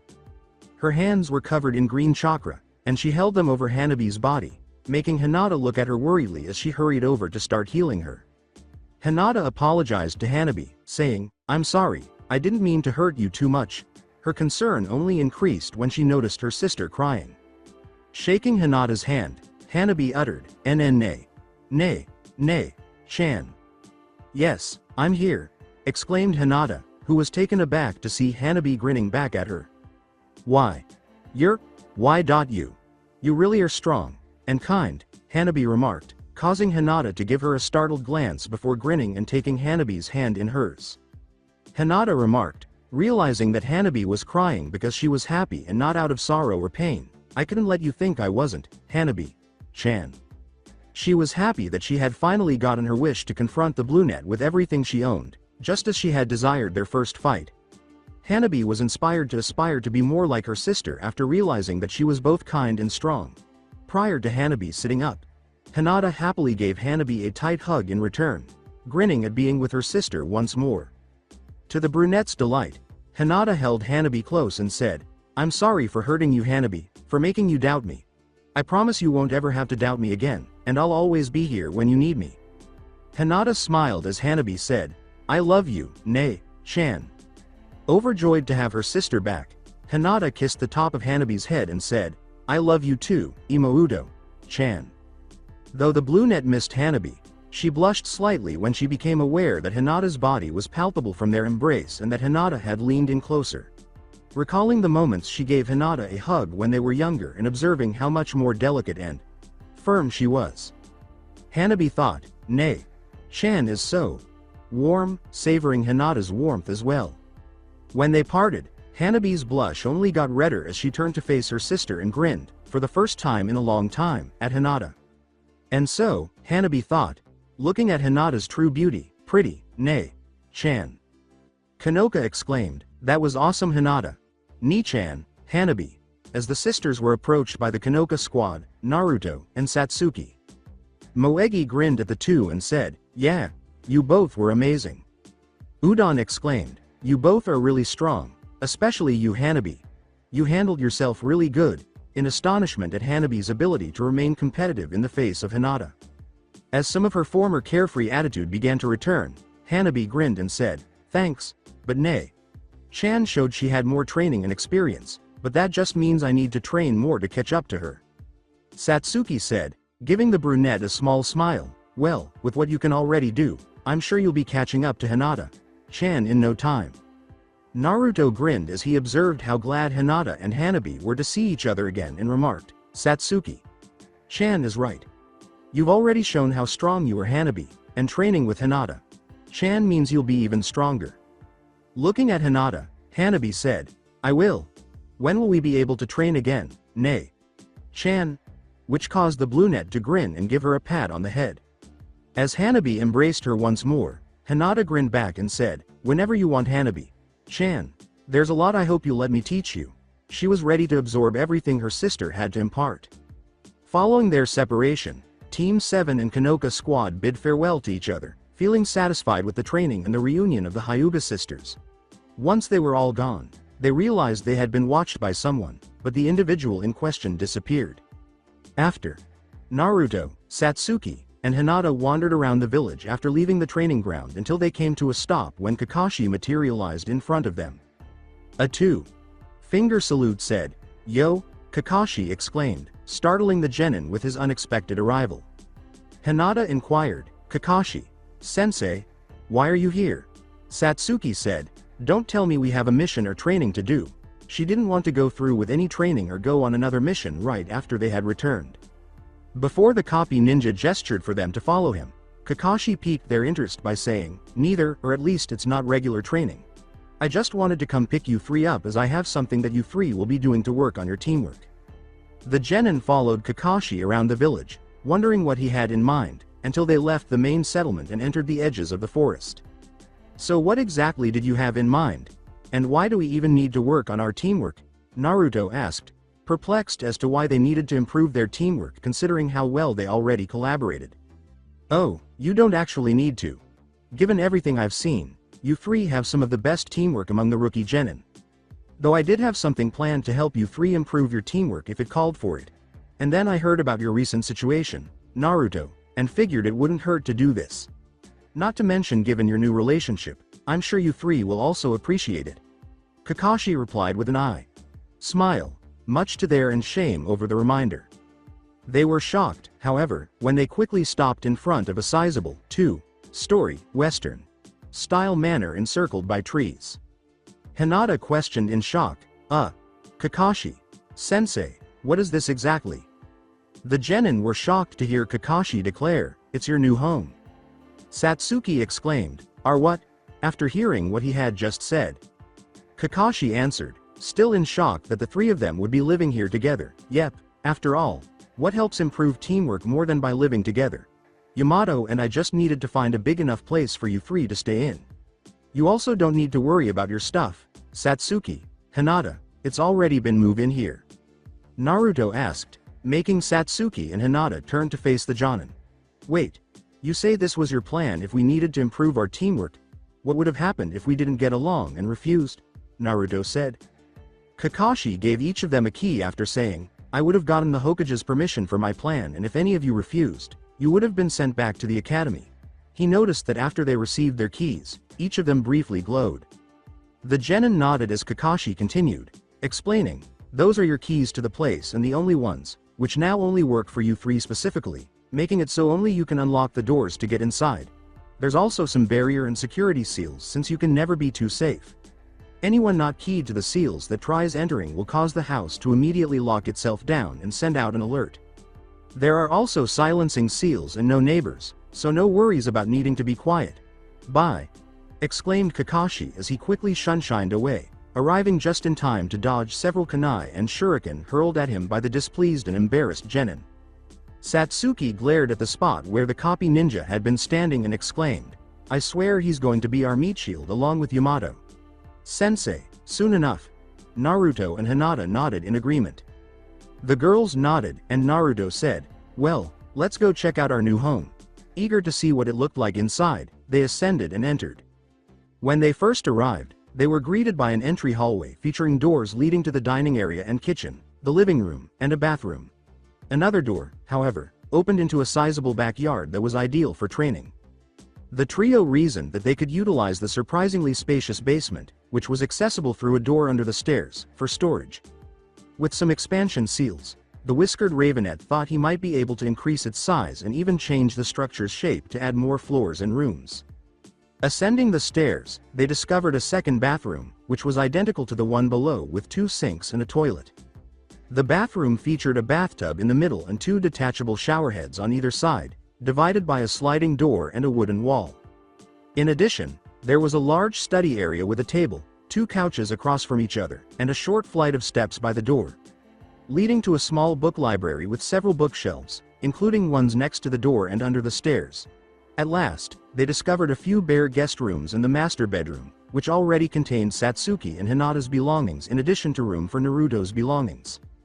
Well, at least we won't have to choose different rooms, Hinata said, blushing slightly at the thought of Naruto and Satsuki sharing a bed. The pair then did the same. Naruto said, yeah, and there's plenty of space in here too, before starting to unseal and store his belongings. As Satsuki and Hinata followed suit and tucked their clothing and possessions away in the room, the female ravenet soon gave the bluenet a seductive smirk and leaned in close. Satsuki purred, causing Hinata to pause and give a shaky nod. What do you say we break in the new room? Hi.na. Chan. Hinata, excited for the opportunity to have sex with her lovers, teammates once more, said, Kami, I'd love to. Satsuki grinned and said, I'm sure Naruto.kun will love it, even more. They swiftly finished putting their belongings away.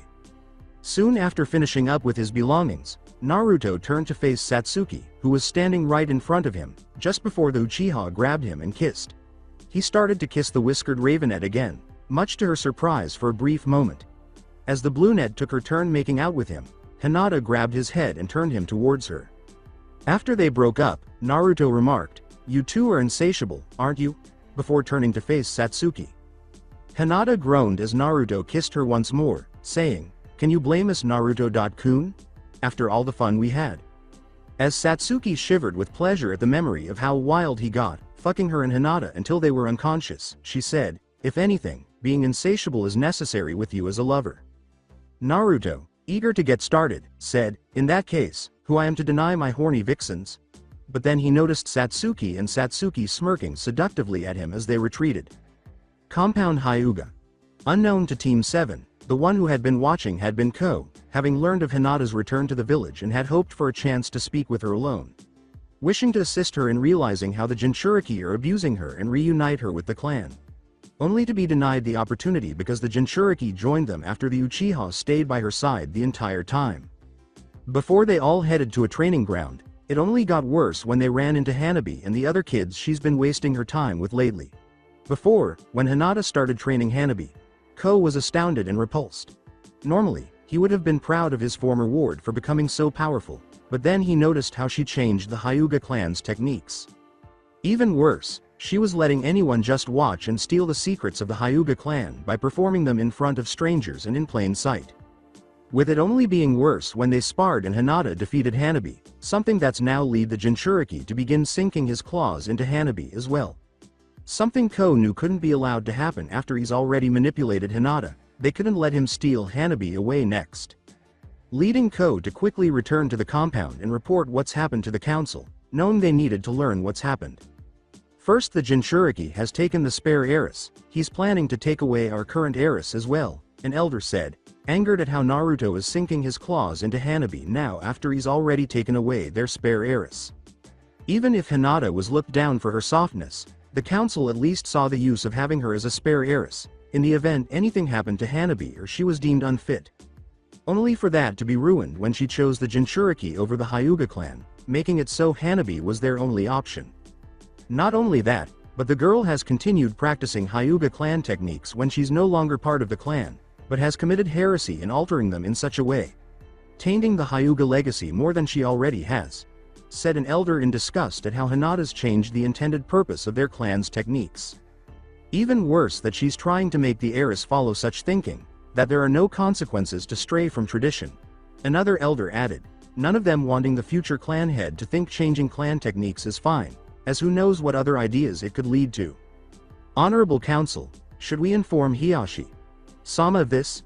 Ko asked, believing this would finally push Hiyashi to bring Hinata, and now Hanabi, back into the clan and away from the Jinchuriki. No, Hiyashi cannot learn of this. He has already proven himself incapable of controlling either of his daughters, first with letting Hinata leave with precious clan secrets and techniques, now with Hanabi acting out. We must deal with this ourselves, said an elder, with the others nodding in agreement, none of them knowing what Hiyashi would do if he learned what happened. Not wanting to take the risk that he would let things remain as they are, under some misguided attempt to allow his daughters to bond once again and lessen the burdens he placed on them. All of the elders agreeing that this was a matter they needed to handle themselves, ensuring the traditions and future of the Hyuga clan were protected. Hiyashi sat in his study, a thoughtful expression on his face despite the fact that he knew he ought to be asleep at this hour as well. However, the head of the Hyuga clan has discovered recently that he has been having problems sleeping, as well as having problems focusing on anything. Frowning at the memory of it, the only thing he seemed able to concentrate on was the last conversation he'd had with Hinata. At any other moment, he would have been pleased that Hinata was finally asserting herself, standing her ground, and not caving in to pressure from others. All he wanted was for it not to end with her going out the way she did.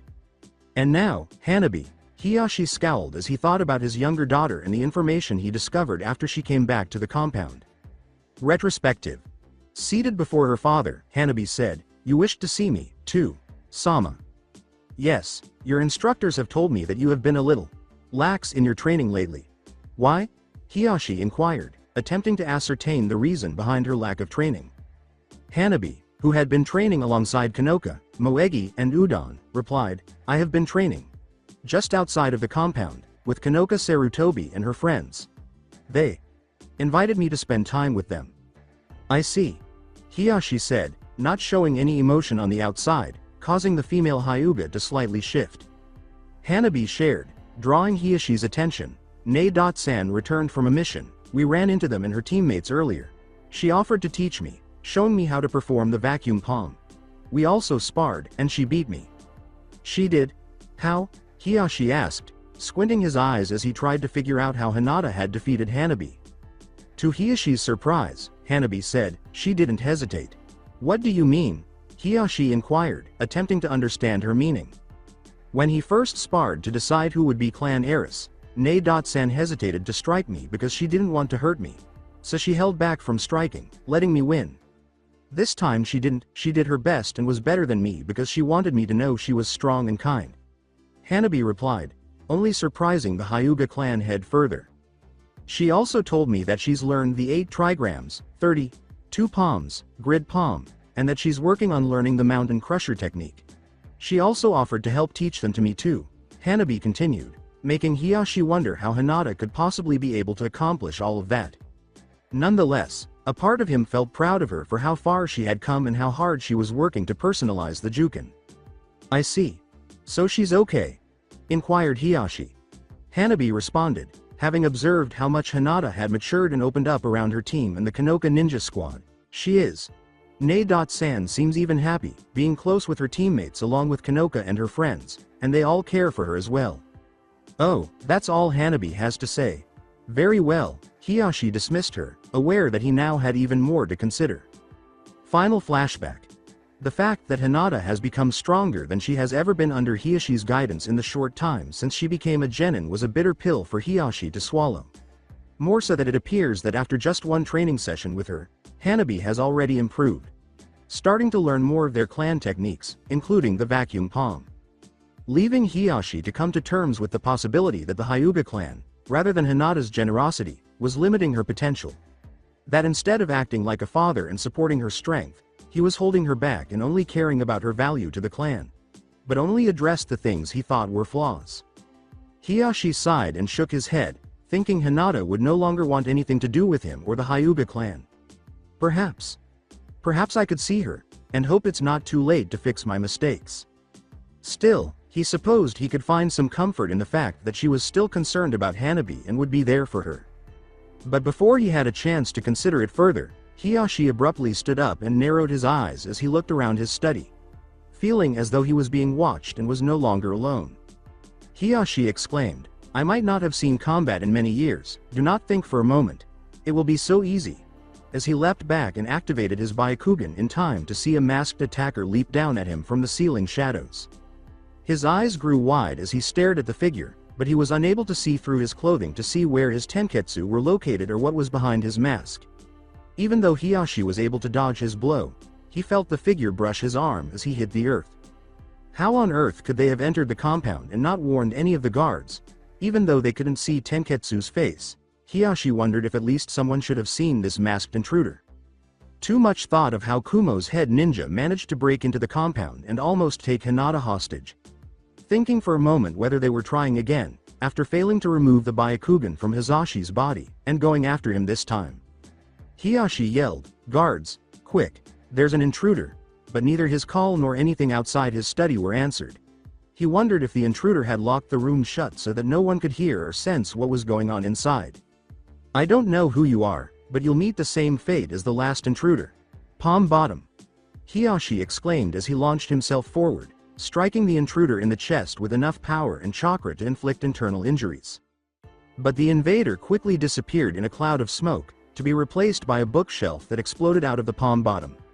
As the intruder surfaced again, he rushed Hiyashi, preparing to thrust a tanto through his neck.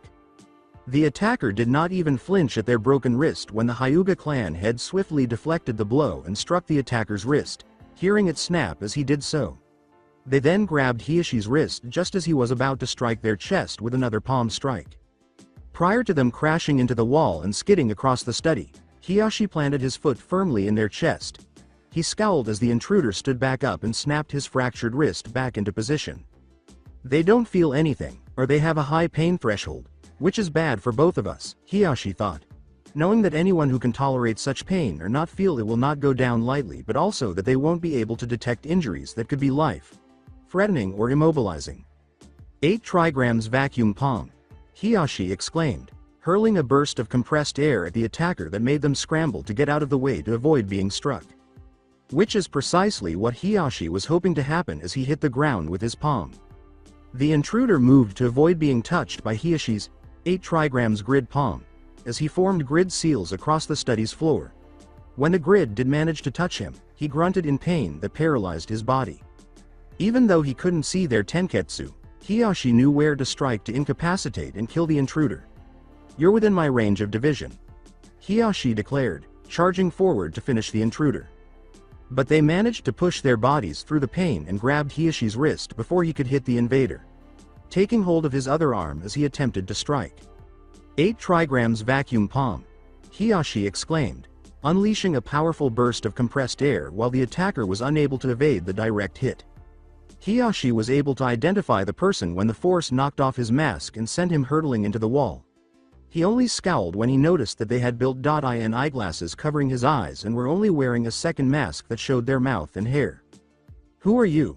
Why have you attacked me?" Hiyashi yelled, but the intruder just stood up and rushed at him once more. Hiyashi dodged the blow and felt the invader's fingers skim across his face before slamming his arm out of the way. Hiyashi's attacker struck his shoulder quickly, numbing his arm, and then slashed him across the chest with a kunai while gritting his teeth. Even so, he managed to retreat sufficiently to prevent it from being more than a superficial cut. The attacker then threw himself at the head of the Hyuga clan, leaving Hiashi a little perplexed as to why he would act so carelessly, but he didn't pass up the chance. When the intruder got close enough, Hiashi struck him twice and exclaimed, "You're within my range of division. 8 trigrams 60. 4 palms, 2 palms. 4 palms, 8 palms, 16 palms. 30. 2 palms. 8 trigrams 60. 4 palms," exclaimed Hiashi as he delivered the last blow to the invader's chest, sending them crashing back against the wall and landing motionless on the ground. Their hearts were broken by the previous blow. Hiashi sighed in relief when he realized the intruder was dead and grimaced as he made his way to the door to investigate how someone managed to enter the compound covertly and make it to his study. Hiashi realized, obviously, we need more capable guars, but he gasped when he sensed something was off and felt his energy suddenly leave him. When Hiashi looked in the mirror, he noticed that the areas of his skin where the intruder had touched him had turned purple. Coughing up blood, he watched as it started to spread throughout the rest of his body. Poison, thought Hiashi, realizing that the intruder must have had poison on his body and clothing because he didn't seem to be actually attacking him when he threw himself at him. Realizing that his only goal in coming here was to kill him as well, even though he came here already knowing he was dead. Damn,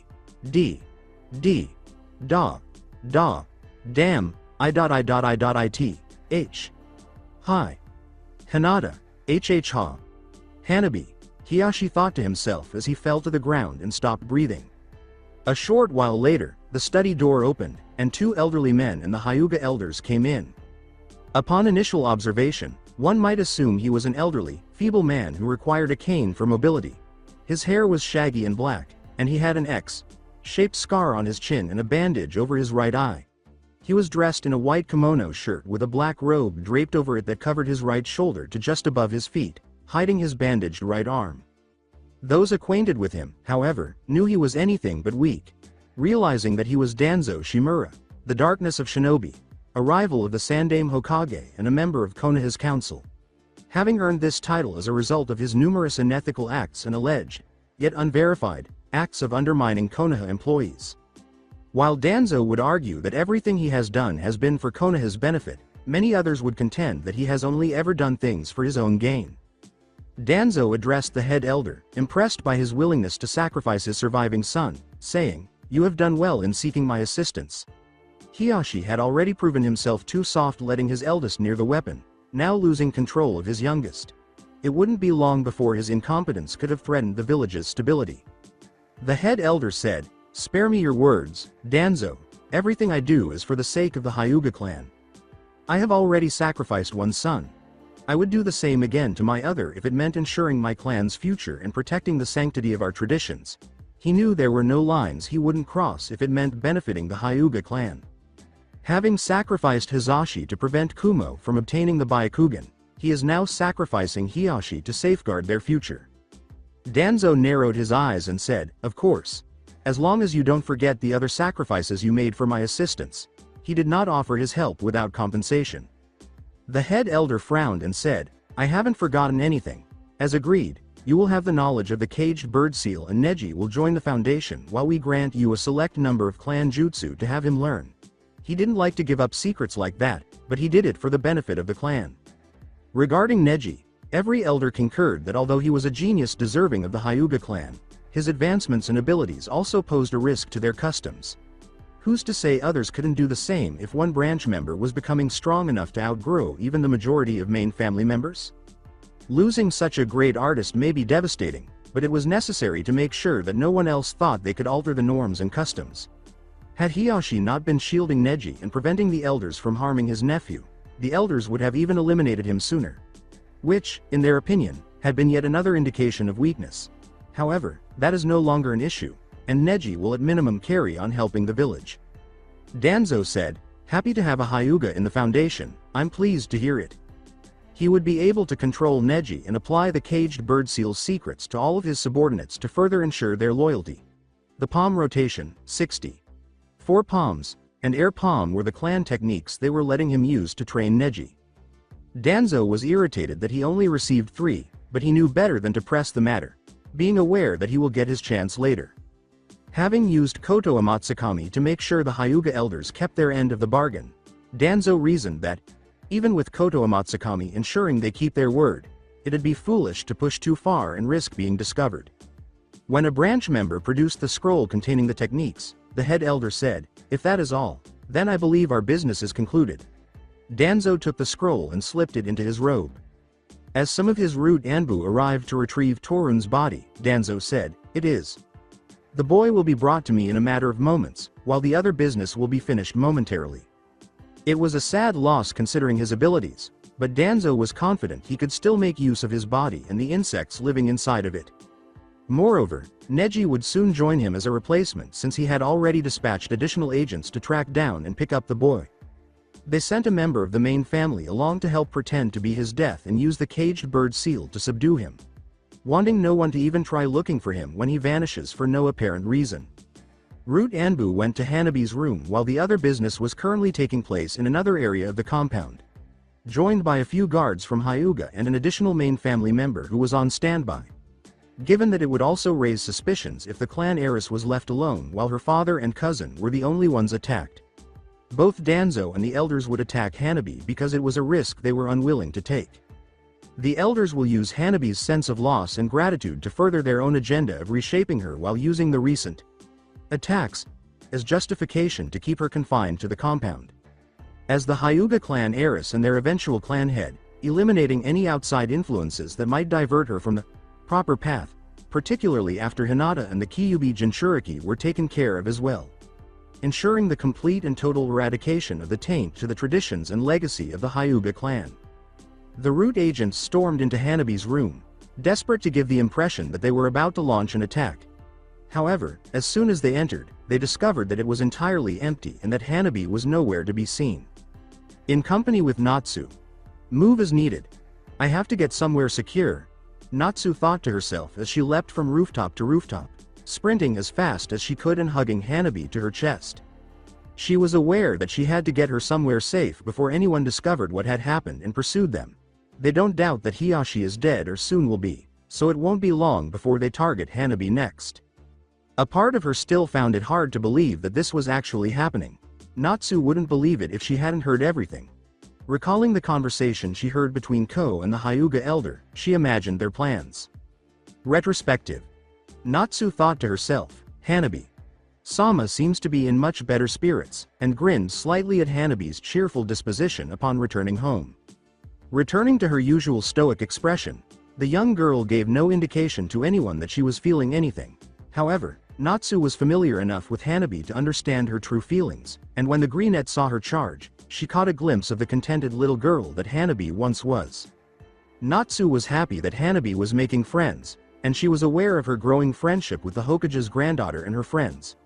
However, she thought that something else had to have happened today for Hanabi to no longer appear to be carrying the clan's entire weight.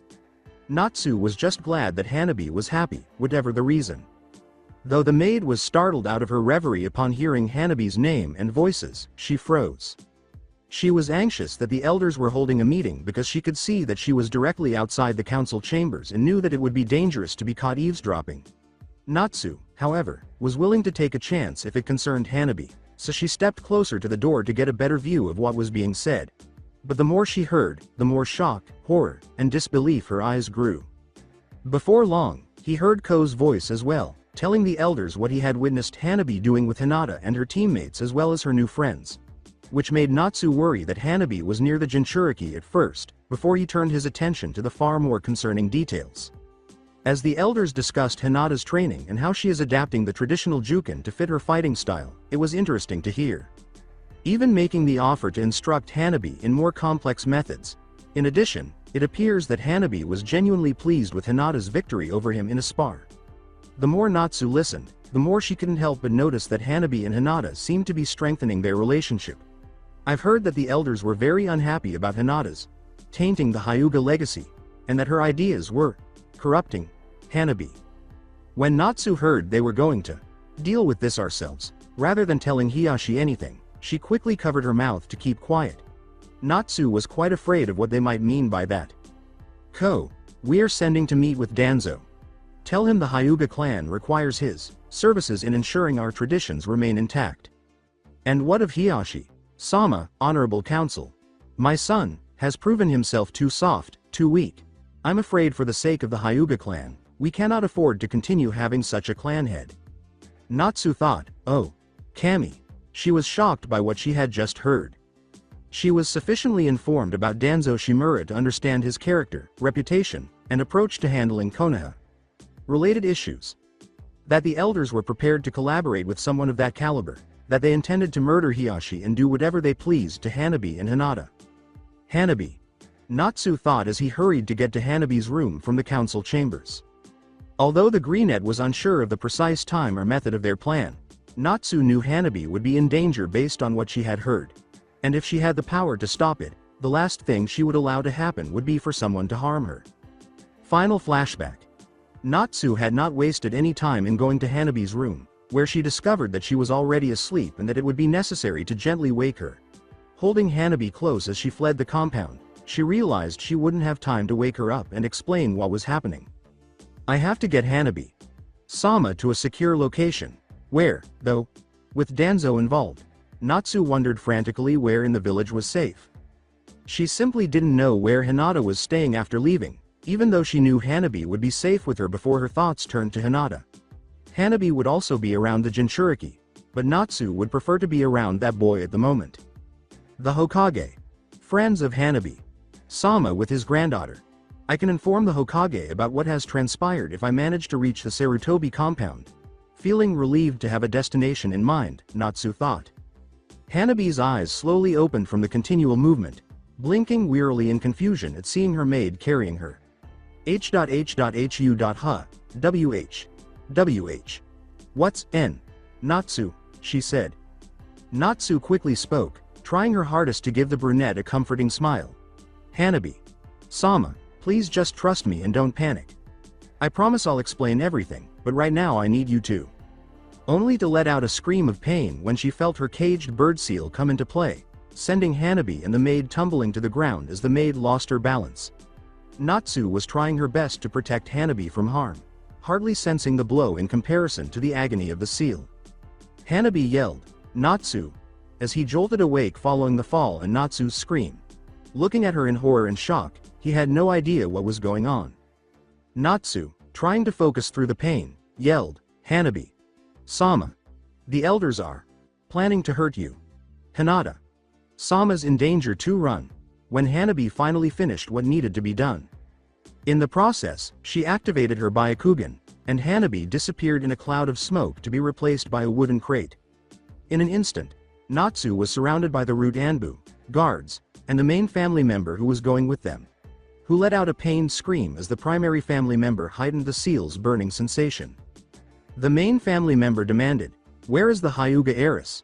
What have you done with her? The Greenette just grinned through her teeth. Saved her, Natsu uttered as she opened her kimono to show that she had lined it with explosive tags before snatching Hanabi to flee. Natsu was willing to give her life to ensure Hanabi escaped as long as she was safe. Their eyes widened at the sight, but before they could flee, the tags exploded, engulfing the main family member, the guards, Natsu, and the Root Anbu in a massive explosion. In partnership with Hanabi, Hanabi was sitting huddled against a building a good distance away, her eyes wide open and her whole body trembling. Knowing her maid did it and how far she was able to get away with a substitution, not to mention being able to hear and see the explosion Natsu caused. Na. Natsu, Hanabi choked as she repressed a sob. She didn't doubt that she was dead and had sacrificed herself to escape. Suppressing her anguish and grief, Hanabi stood up to find her precise location, not knowing if the explosion had killed all of their assailants. She also had no intention of making Natsu's sacrifice in vain. Just to recoil when she looked around a corner and saw scores of ninja darting across rooftops and through the streets. Due to the explosion's massive detonation, the entire village went into a frenzy, rapidly organizing in case they were being attacked. Which gave Hanabi some relief because it meant that whoever was pursuing her would be unable to stop her without drawing attention to themselves and taking the Hyuga heiress. You have to move right now. Not wanting to take any chances, Hanabi thought to herself as she ran as quickly as she could, sticking to the shadow and trying to stay unseen. After The compound of Sarutobi. When Hanabi realized she was getting close to the Sarutobi compound, she thought, I know I can hide in there if I can find Kanoka. Hanabi chose to run along the eastern wall of the compound instead of entering, scanning her surroundings until she noticed a bush growing directly beneath an enormous tree. As she approached it, the brunette noticed a tiny, barely perceptible carving of a monkey paw at the base of the tree. Hanabi, certain she had the correct one, crawled under the bush and discovered the tree growing over a tunnel in the ground just large enough for an adult to barely fit through, being more than large enough to allow Hanabi to tumble into it and emerge through a tunnel. The Hyuga heiress was aware that the tunnel was one of the covert escape routes to the Sarutobi compound since Kanoka had previously shown it to her, Moegi, and Udon. They would always have a means to enter covertly or exit if necessary in this manner. Hanabi turned on her Byakugan and ran down the tunnel, trying to find Kanoka. Not wanting to take the chance of someone else finding her and bringing her back to the Hyuga compound, she hoped that this tunnel would bring her close to the Hokage's granddaughter. Come on, please. How can I find out where she is? Where is it? As Hanabi saw Kanoka's chakra, she thought to herself. Hanabi followed the tunnel as far as she could and soon came to a ladder leading to the surface, which she ascended to discover a stone covering the entrance. Grunting, she pushed it up and discovered that, due to the proximity of Kanoka's chakra signature, the tunnel emerged beneath a wooden deck directly outside her house. Hanabi was relieved that the deck opened up as well, saving her from having to crawl out from underneath it. As quietly as possible, Hanabi climbed out and shut the passage once more. Peering at the house, she noticed Kanoka's chakra signature. Hanabi skirted it and soon came to a window leading to Kanoka's room. From there, he could hear the young Sarutobi hurrying to open and climb inside. Kanoka, rubbing her eyes, asked, "What's going on out there? Sounds like everyone's running around like headless chickens." She had been awakened by everyone running around following the explosion.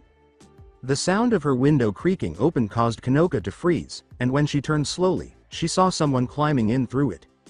Hanabi lunged forward to cover Kanoka's mouth when she opened it to scream at the sight of her, not wanting her to warn anyone. Hanabi cried out in a panic, "It's me. Don't scream, please." Kanoka calmed down upon realizing it was only Hanabi. Confused, Kanoka asked in a low voice, "Hanabi, what are you doing here? And why are you all dirty? Do you know what's going on?" As she noticed Hanabi's disheveled, dirty appearance and terrified expression on her face. Hanabi began to explain, but then the truth of everything that had happened began to sink in. After her clan attempted to harm her, Natsu attempted to save her but ultimately lost her life. Now that she had sneaked into her new friend's compound, she was at a loss for words. "I don't know. My clan, they're trying to hurt me. Natsu, my maid."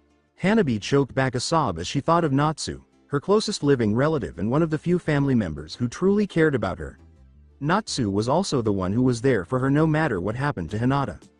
With uncontrollable tears streaming from her eyes, Hanabi exclaimed, "She's dead. She wanted to save me and she's dead." Without hesitation, Kanoka pulled Hanabi into an embrace, feeling the Hyuga cling to her as Hanabi sobbed into Kanoka's shoulder. "I'm sorry.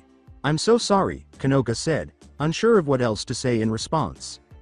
Hanabi's family seemed to be trying to harm her, and someone she obviously cared about attempted to get her away but ended up sacrificing her life to allow Hanabi to escape. Kanoka was trying her best to help, even though she wasn't sure what she should be doing. Kanoka remained there for a short while, watching Hanabi cry herself to sleep before sighing in relief as her sobbing subsided. "Kanoka. Crap baskets." Kanoka tensed at the sound of someone calling her name. Kanoka gingerly picked up Hanabi and carried her to her bed, knowing she couldn't let anyone know she was here. Putting her down and drawing the covers over herself to hide her presence, she nodded in agreement that no one would be able to quickly discern Hanabi's presence. Kanoka hurried to her door and shut it, not wanting to expose herself to prying eyes, only to see Asuma approaching her with haste. Kanoka asked, "Uncle Asuma, what's going on? Did something happen?" Asuma examined Kanoka and sighed with relief that she was all right. Asuma clarified, Yeah, something did happen. The Hyuga clan just put out a village-wide alert. It seems Kumo doesn't know when to quit. I don't know everything yet, but my best guess is they're using the upcoming Chunin exams to sneak some ninja in to make another attempt for the Byakugan. They already set off some explosions in the village and near the Hyuga compound. I guess they're trying to wipe out any evidence this time. Asuma clarified, The whole village was placed on high alert, with every available ninja sent to secure the village as well as locate and capture the intruders alive in order to prevent a repeat of the last time Kumogakure made an attempt on the Byakugan. The Hyuga clan had already planned a fallout scenario in case something went wrong. Since they had already attempted to steal the Byakugan, it would be simple to place the blame on Kumo, so no one would be particularly concerned if they tried again. With a tense smile, Kanoka said, oh, I hope n.no.no.ish. Hurt. Her words belied what had actually happened. Asuma noticed his niece's tense demeanor and comforted her, saying, yeah, but don't worry. If there are more, they won't be getting anywhere close to here, not with everyone on full alert. Asuma reasoned that her tenseness was likely due to the long time since the village had been invaded. Thanks, Uncle Asuma, for everything. I hope you have a good night and stay safe. Kanoka exclaimed as he hurried back into her room, shutting the door before he could see anything more. Kanoka went over to Hanabi's bed and pulled back the covers, letting out a breath she didn't realize she'd been holding. Hanabi was still asleep and sobbing softly. Kanoka sighed bitterly at what she saw and crawled back into bed, where Hanabi jumped onto her right away, which the youthful Sarutobi, who was gently massaging her back, didn't mind. Finding Moegi and Udon is the first step towards telling Naruto.ni, Satsuki.ne, and Hinata.ne. Though doubting she'll get any more sleep tonight, Kanoka thought to herself as she lied in bed comforting the Hyuga heiress, they need to know what really happened. That's it for today. I hope you guys enjoyed this great story. See you in the next one.